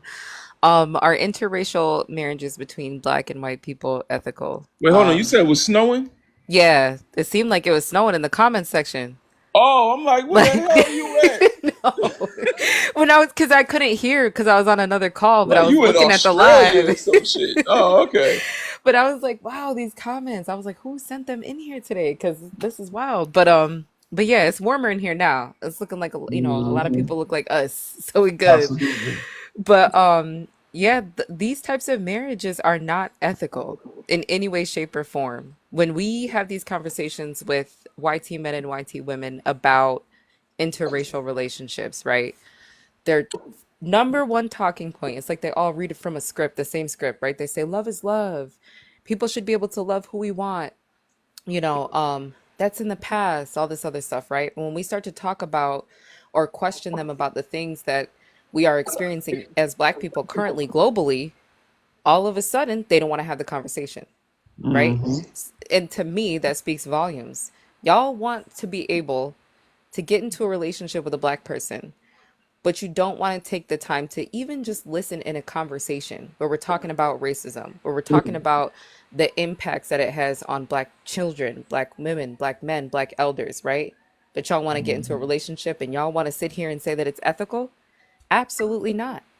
There's no way that any relationship could be healthy or genuine when one person is handing out the trauma, one person is receiving the trauma and the other person is handing out the trauma and benefiting because of that. Like anytime I have this conversation with YT people and they're talking about racism and they do recognize that they have privilege, I'm like, you're not telling the full truth. You have a privilege that is afforded to you off the backs of my people globally, and it's been like this for hundreds of years. There's no way that this type of a dynamic, this type of a relationship could be healthy in any way, shape, or form at all. There's just no connection that we have to each other, period. And I do see a lot of people that get upset in the comments section, YT people, their reactions to this, and I just keep thinking to myself, you're more concerned about not getting what you want than actually recognizing the issue and talking about it. Please explain to me how love can be love in that type of environment.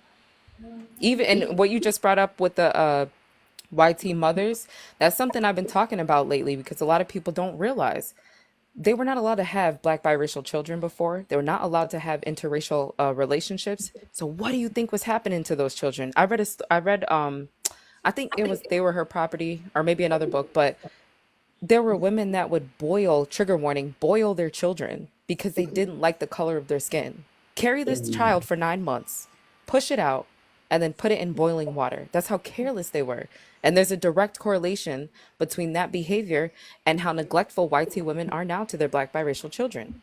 not paying attention to what their needs are, not wanting to educate themselves about racism and how it's going to affect their partner and their child, right? They will always prioritize their own comfort over seeing the humanity in their children and their partner. Always, never fails. And I think the unfortunate part is that I was talking to, I think it was Black is Beautiful about this before, but there's never a circumstance to where she is sought out by a Black man. It's always the opposite, even if he approaches her, because this world is set up to cater to her, right? Right. And the way that those type of Black men end up in those situations is they've never unpacked their anti-Blackness. They've never really truly searched for the love within, right?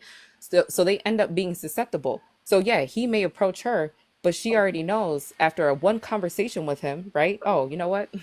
I can easily get to you because you're indoctrinated and you haven't taken the time to unpack. Right. We had a YT woman, literally, Brother Legend, on Kron's panel. We had a YT woman admit to understanding racism, and she said that she never talked to her partner about it. He never unpacked his anti-Blackness. This woman fully admitted to taking advantage of this man.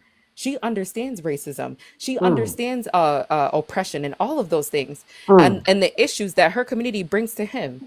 And she took full advantage of him because he doesn't know. So now she knew exactly how to get to him. They know. She admitted it, and I was like, that's They, wild. they That's sick. rarely admit it, but they know. Absolutely. Yep, Wow. that's sick. But yeah, Mm. never ever. We can't talk about anything being ethical. Not while Black women can't go into a hospital and safely give birth to their children. You got Black women under attack in hospitals, cannot give birth to their children and know that they're going to make it out of that process alive. But then you have YT women go into a hospital, give birth to that Black biracial child, and cause a lifetime of issues. How crazy is that? Mm. But yeah, I'll land there for now because I'll go Absolutely. all day. Absolutely. Blacks. I know It's blacks. funny she said that. I Go think ahead. Mr. Neely Fuller said. Mm-hmm. I think Mr. Neely Fuller said by the time that a white child is 7 years old, they know everything that needs to know about as far as racism goes. So Mm-hmm. it's funny how when you ask them though, they never. It seems they act so stupid, like they don't know anything at all whatsoever about racism. Right. Yep. And we watched Neely Fuller's um, lectures. Well, he calls into like radio stations, and he's got like lectures on the internet. So we watch those on Sunday, 2 p.m. Central, 3 p.m. Eastern, in B1 Initiative. The Discord link is in my bio. We watch them together. We study the scholars together. And big up to Black is Beautiful, Black Swan, Brother Shaka, Bubba, Timothy. I know you in here somewhere. Cruzan Rose, and all the people, the brothers and sisters of B1 Initiative, Leisha. But yeah, so we organize. We pass arguing with people. That's why I'll be up here teaching. I'm not trying to argue with nobody, to be honest. We actually organize. Thankful, Sister Thankful's in there. What's going on, Brother Timothy? Hey, what's going on, family? I'm sorry, my bad. How I like to pretend that immortals don't need sleep. Well, I slept the slunk of sleep that could ever be slunked and slept. Yeah, it was. Yeah, I was in a coma, bro. But what's up? Yeah, I hear you. Well, yeah, we had quite a live today. Very interesting. It'd be so much unpacking to do. But we had some Yankees, but they ran for the most part. A lot of them ran, which I see as a good sign. I see that as a good sign. I'm not one of those that's up here to tap dance. So anything we talk about when we talk about black folks should make them uncomfortable and want to leave. If they're comfortable in this space, that means I'm not doing my job right. Right. Yeah. I mean, I've been noticing that they can't intellectually break down anything that we present because at the end of the day, they know that they're wrong. They know. They're just so used to approaching the conversation from a lens of, oh, my whiteness is going to save me, and my whiteness is good enough to approach the conversation, that now when they're approaching people that are actually more intelligent than they are, they scramble. Yep. Yep. Go ahead, Bubba. Well, well, Tim, I guess you can attribute that to their privilege. I often say a part of white privilege is not having to critically think. They don't have to think about. That's why they say, "Why you worry about race?" They say that to us because we have to worry about race every day. We have to worry about, if I go in this whitey neighborhood, I may not make it out alive, or if I have an encounter with this white police officer, I may not make it out alive. They don't have to think about those things. So that's why I feel like their critical thinking skills are not there. Not at all. Yeah, and shoot, half of them don't even drive around with their insurance in their glove compartment. Ask your white tee friends, y'all, if they have their insurance in their car. A lot of them don't. I learned that a long time ago. A lot of them don't even drive around with insurance and registration and them things that a black person would never leave the house without. They don't even got it. They don't even got it on them. Because they just think when they get pulled over, they just going to tell the cop, oh, yeah, you can look me up. I'm telling you. Bubba said, I don't got white tee friends. I heard that. Some of y'all have an understanding, okay? You know what I'm saying? They're weird, man. Especially you get to. I've actually I wouldn't call them friends at all. They're coworkers. Man, when you just go to speaking to them, and it's gonna come out. Like I didn't heard some problematic stuff. Like I tell you one instance. I was one of the guys that I work with. He wore like this. It was, I guess it's some kind of biker gang jacket or something like that. And he was telling me how like the people in the office were like having something to say about it, and he was just a little upset about it. And then out of nowhere, he just like, well, yeah, half of these people in here are probably in gangs. And I'm thinking like, where do you pull that from? Because most of the people that work there are black. I'm thinking like, where did you pull that from? You talking about that? They talking about you. We talking about you. What you talking about? Yeah, right. You the one. Like you talking about half of these people are probably in gangs. What made you come to that conclusion? Like that's I can't be around them. Man, politics come up. Like they show their ass. And listen, brother, I mean, if we're being for real, half of their police force is 100% part of gangs. Like, that's a real thing. Like, well, not even, I don't know the exact percentage, but I definitely do know that there are multiple journalists, multiple people that have actually put their life on the line to find out more details about just how deep this goes. And yeah, white supremacist hate groups, white supremacist gangs literally tag team into signing up for the police force, because I mean it's literally modern day hit squads. Like it's like that's the reality of it. They even have tattoos that mark down or that designate like what positions that they hold within that within those groups. They also have tattoos that mark down how many people, black people, that they've unalived since they've been in so-called wearing the blue uniform. So, yep. Yeah, they the gangsters. They don't even list them as gangs. It's funny how they list those as quote unquote organizations. The Proud Boys is a gang. The Triple K is a gang. I don't care what no one says. They just they call them organizations. Right. Well, I think we learned a lot here today, y'all. Nobody else sending up the requests, but I do thank y'all for coming and having this conversation with me. I'll come back up here tomorrow. Thank you to brother Timothy Black Swan, brother Scrappy, man, good to hear you. Shaka. What time you coming on tomorrow? Yeah, I'll be up tomorrow, probably the afternoon, like 1 o'clock, 2 o'clock. One Central is 2 Eastern, like 1 o'clock. Okay. Tomorrow I'll pass back to you and I'll share a personal story. Like that's a cousin of mine that was married with this whitey woman, and he's not around today, and it's kind of grim. But you feel me? I don't like it's exclusive. It's only on pages like Bro Legends page I could ever share the story. But Wow, man. just to show like the realness, you feel me? We look at this shit like with the celebrities, but it happens even like every day to day, so in society, day to day relationships, like any black man that's skilled in trade or entrepreneur. These snow bunnies, man, they will find a way. And if you notice, right, these snow bunnies don't ever put themselves with some broke dude. They gonna find the ones that's with the moolah. If it'll be gold digger. When people talk about gold diggers, right, the first type of woman that come to their mind is black women. But the most gold digging set of women in this planet, bro.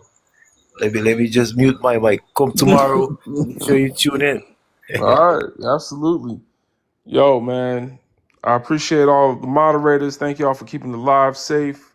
And I'm going to see y'all Sunday. Don't forget, we have our meeting Sunday in the Discord, b1initiative.org. The link is in my bio. Come and check us out. We're a nonprofit. Come on and donate, b1initiative.org for donations. Also, there was somebody out here with a fake profile that is like they took all my videos and they're like pretending they're me. It's BIGBBROLGND. Like they put two B's in the name. That is not me.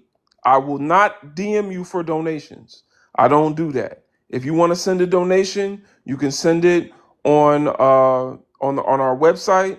It is tax deductible. We are a 501c3 nonprofit. So, if you worry about your taxes next year, then go ahead. But I will never DM any of y'all for donations or anything else. Sisters. I don't know if this person is DMing sisters too. I'm a happily married man. I got no reason to be DMing y'all either. So if somebody with my picture is doing something funny, then you know that's not me. Please don't give this person none of your personal details. But yeah, y'all want to come through to the meeting Sunday, b1initiative.org. Become a member. We're signing the code of conduct. Everyone that's in the Discord already, check out the code of conduct. We've been reading it. We've been reading through it. It's a code that we can all follow to hold ourselves accountable as we continue to build for our people. We're building Sankofapedia, an Afrocentric online resource for brothers and sisters. It's like Wikipedia, but from an Afrocentric perspective. I have videos about it pinned to my profile, so if you want to check that out, you can. It kind of explains what we're building. And yeah, that's everything today. Peace and power to all the descendants of my ancient mother. Free the land. Look at that little fist right there. That's my wife. Free the land, free Haiti, free Congo, free South Africa, free Sudan, free the brothers and sisters in Sudan, y'all. Free all my brothers and sisters in Jamaica, free all my brothers and sisters in South America, free Brazil. You know what I'm saying? Free the brothers and sisters in the United States, free the brothers and sisters everywhere. Black laws for black liberation for all black people. My name is Brother Ledger. I'm here to raise your consciousness. I'm gonna see y'all tomorrow. Black power. Thank you.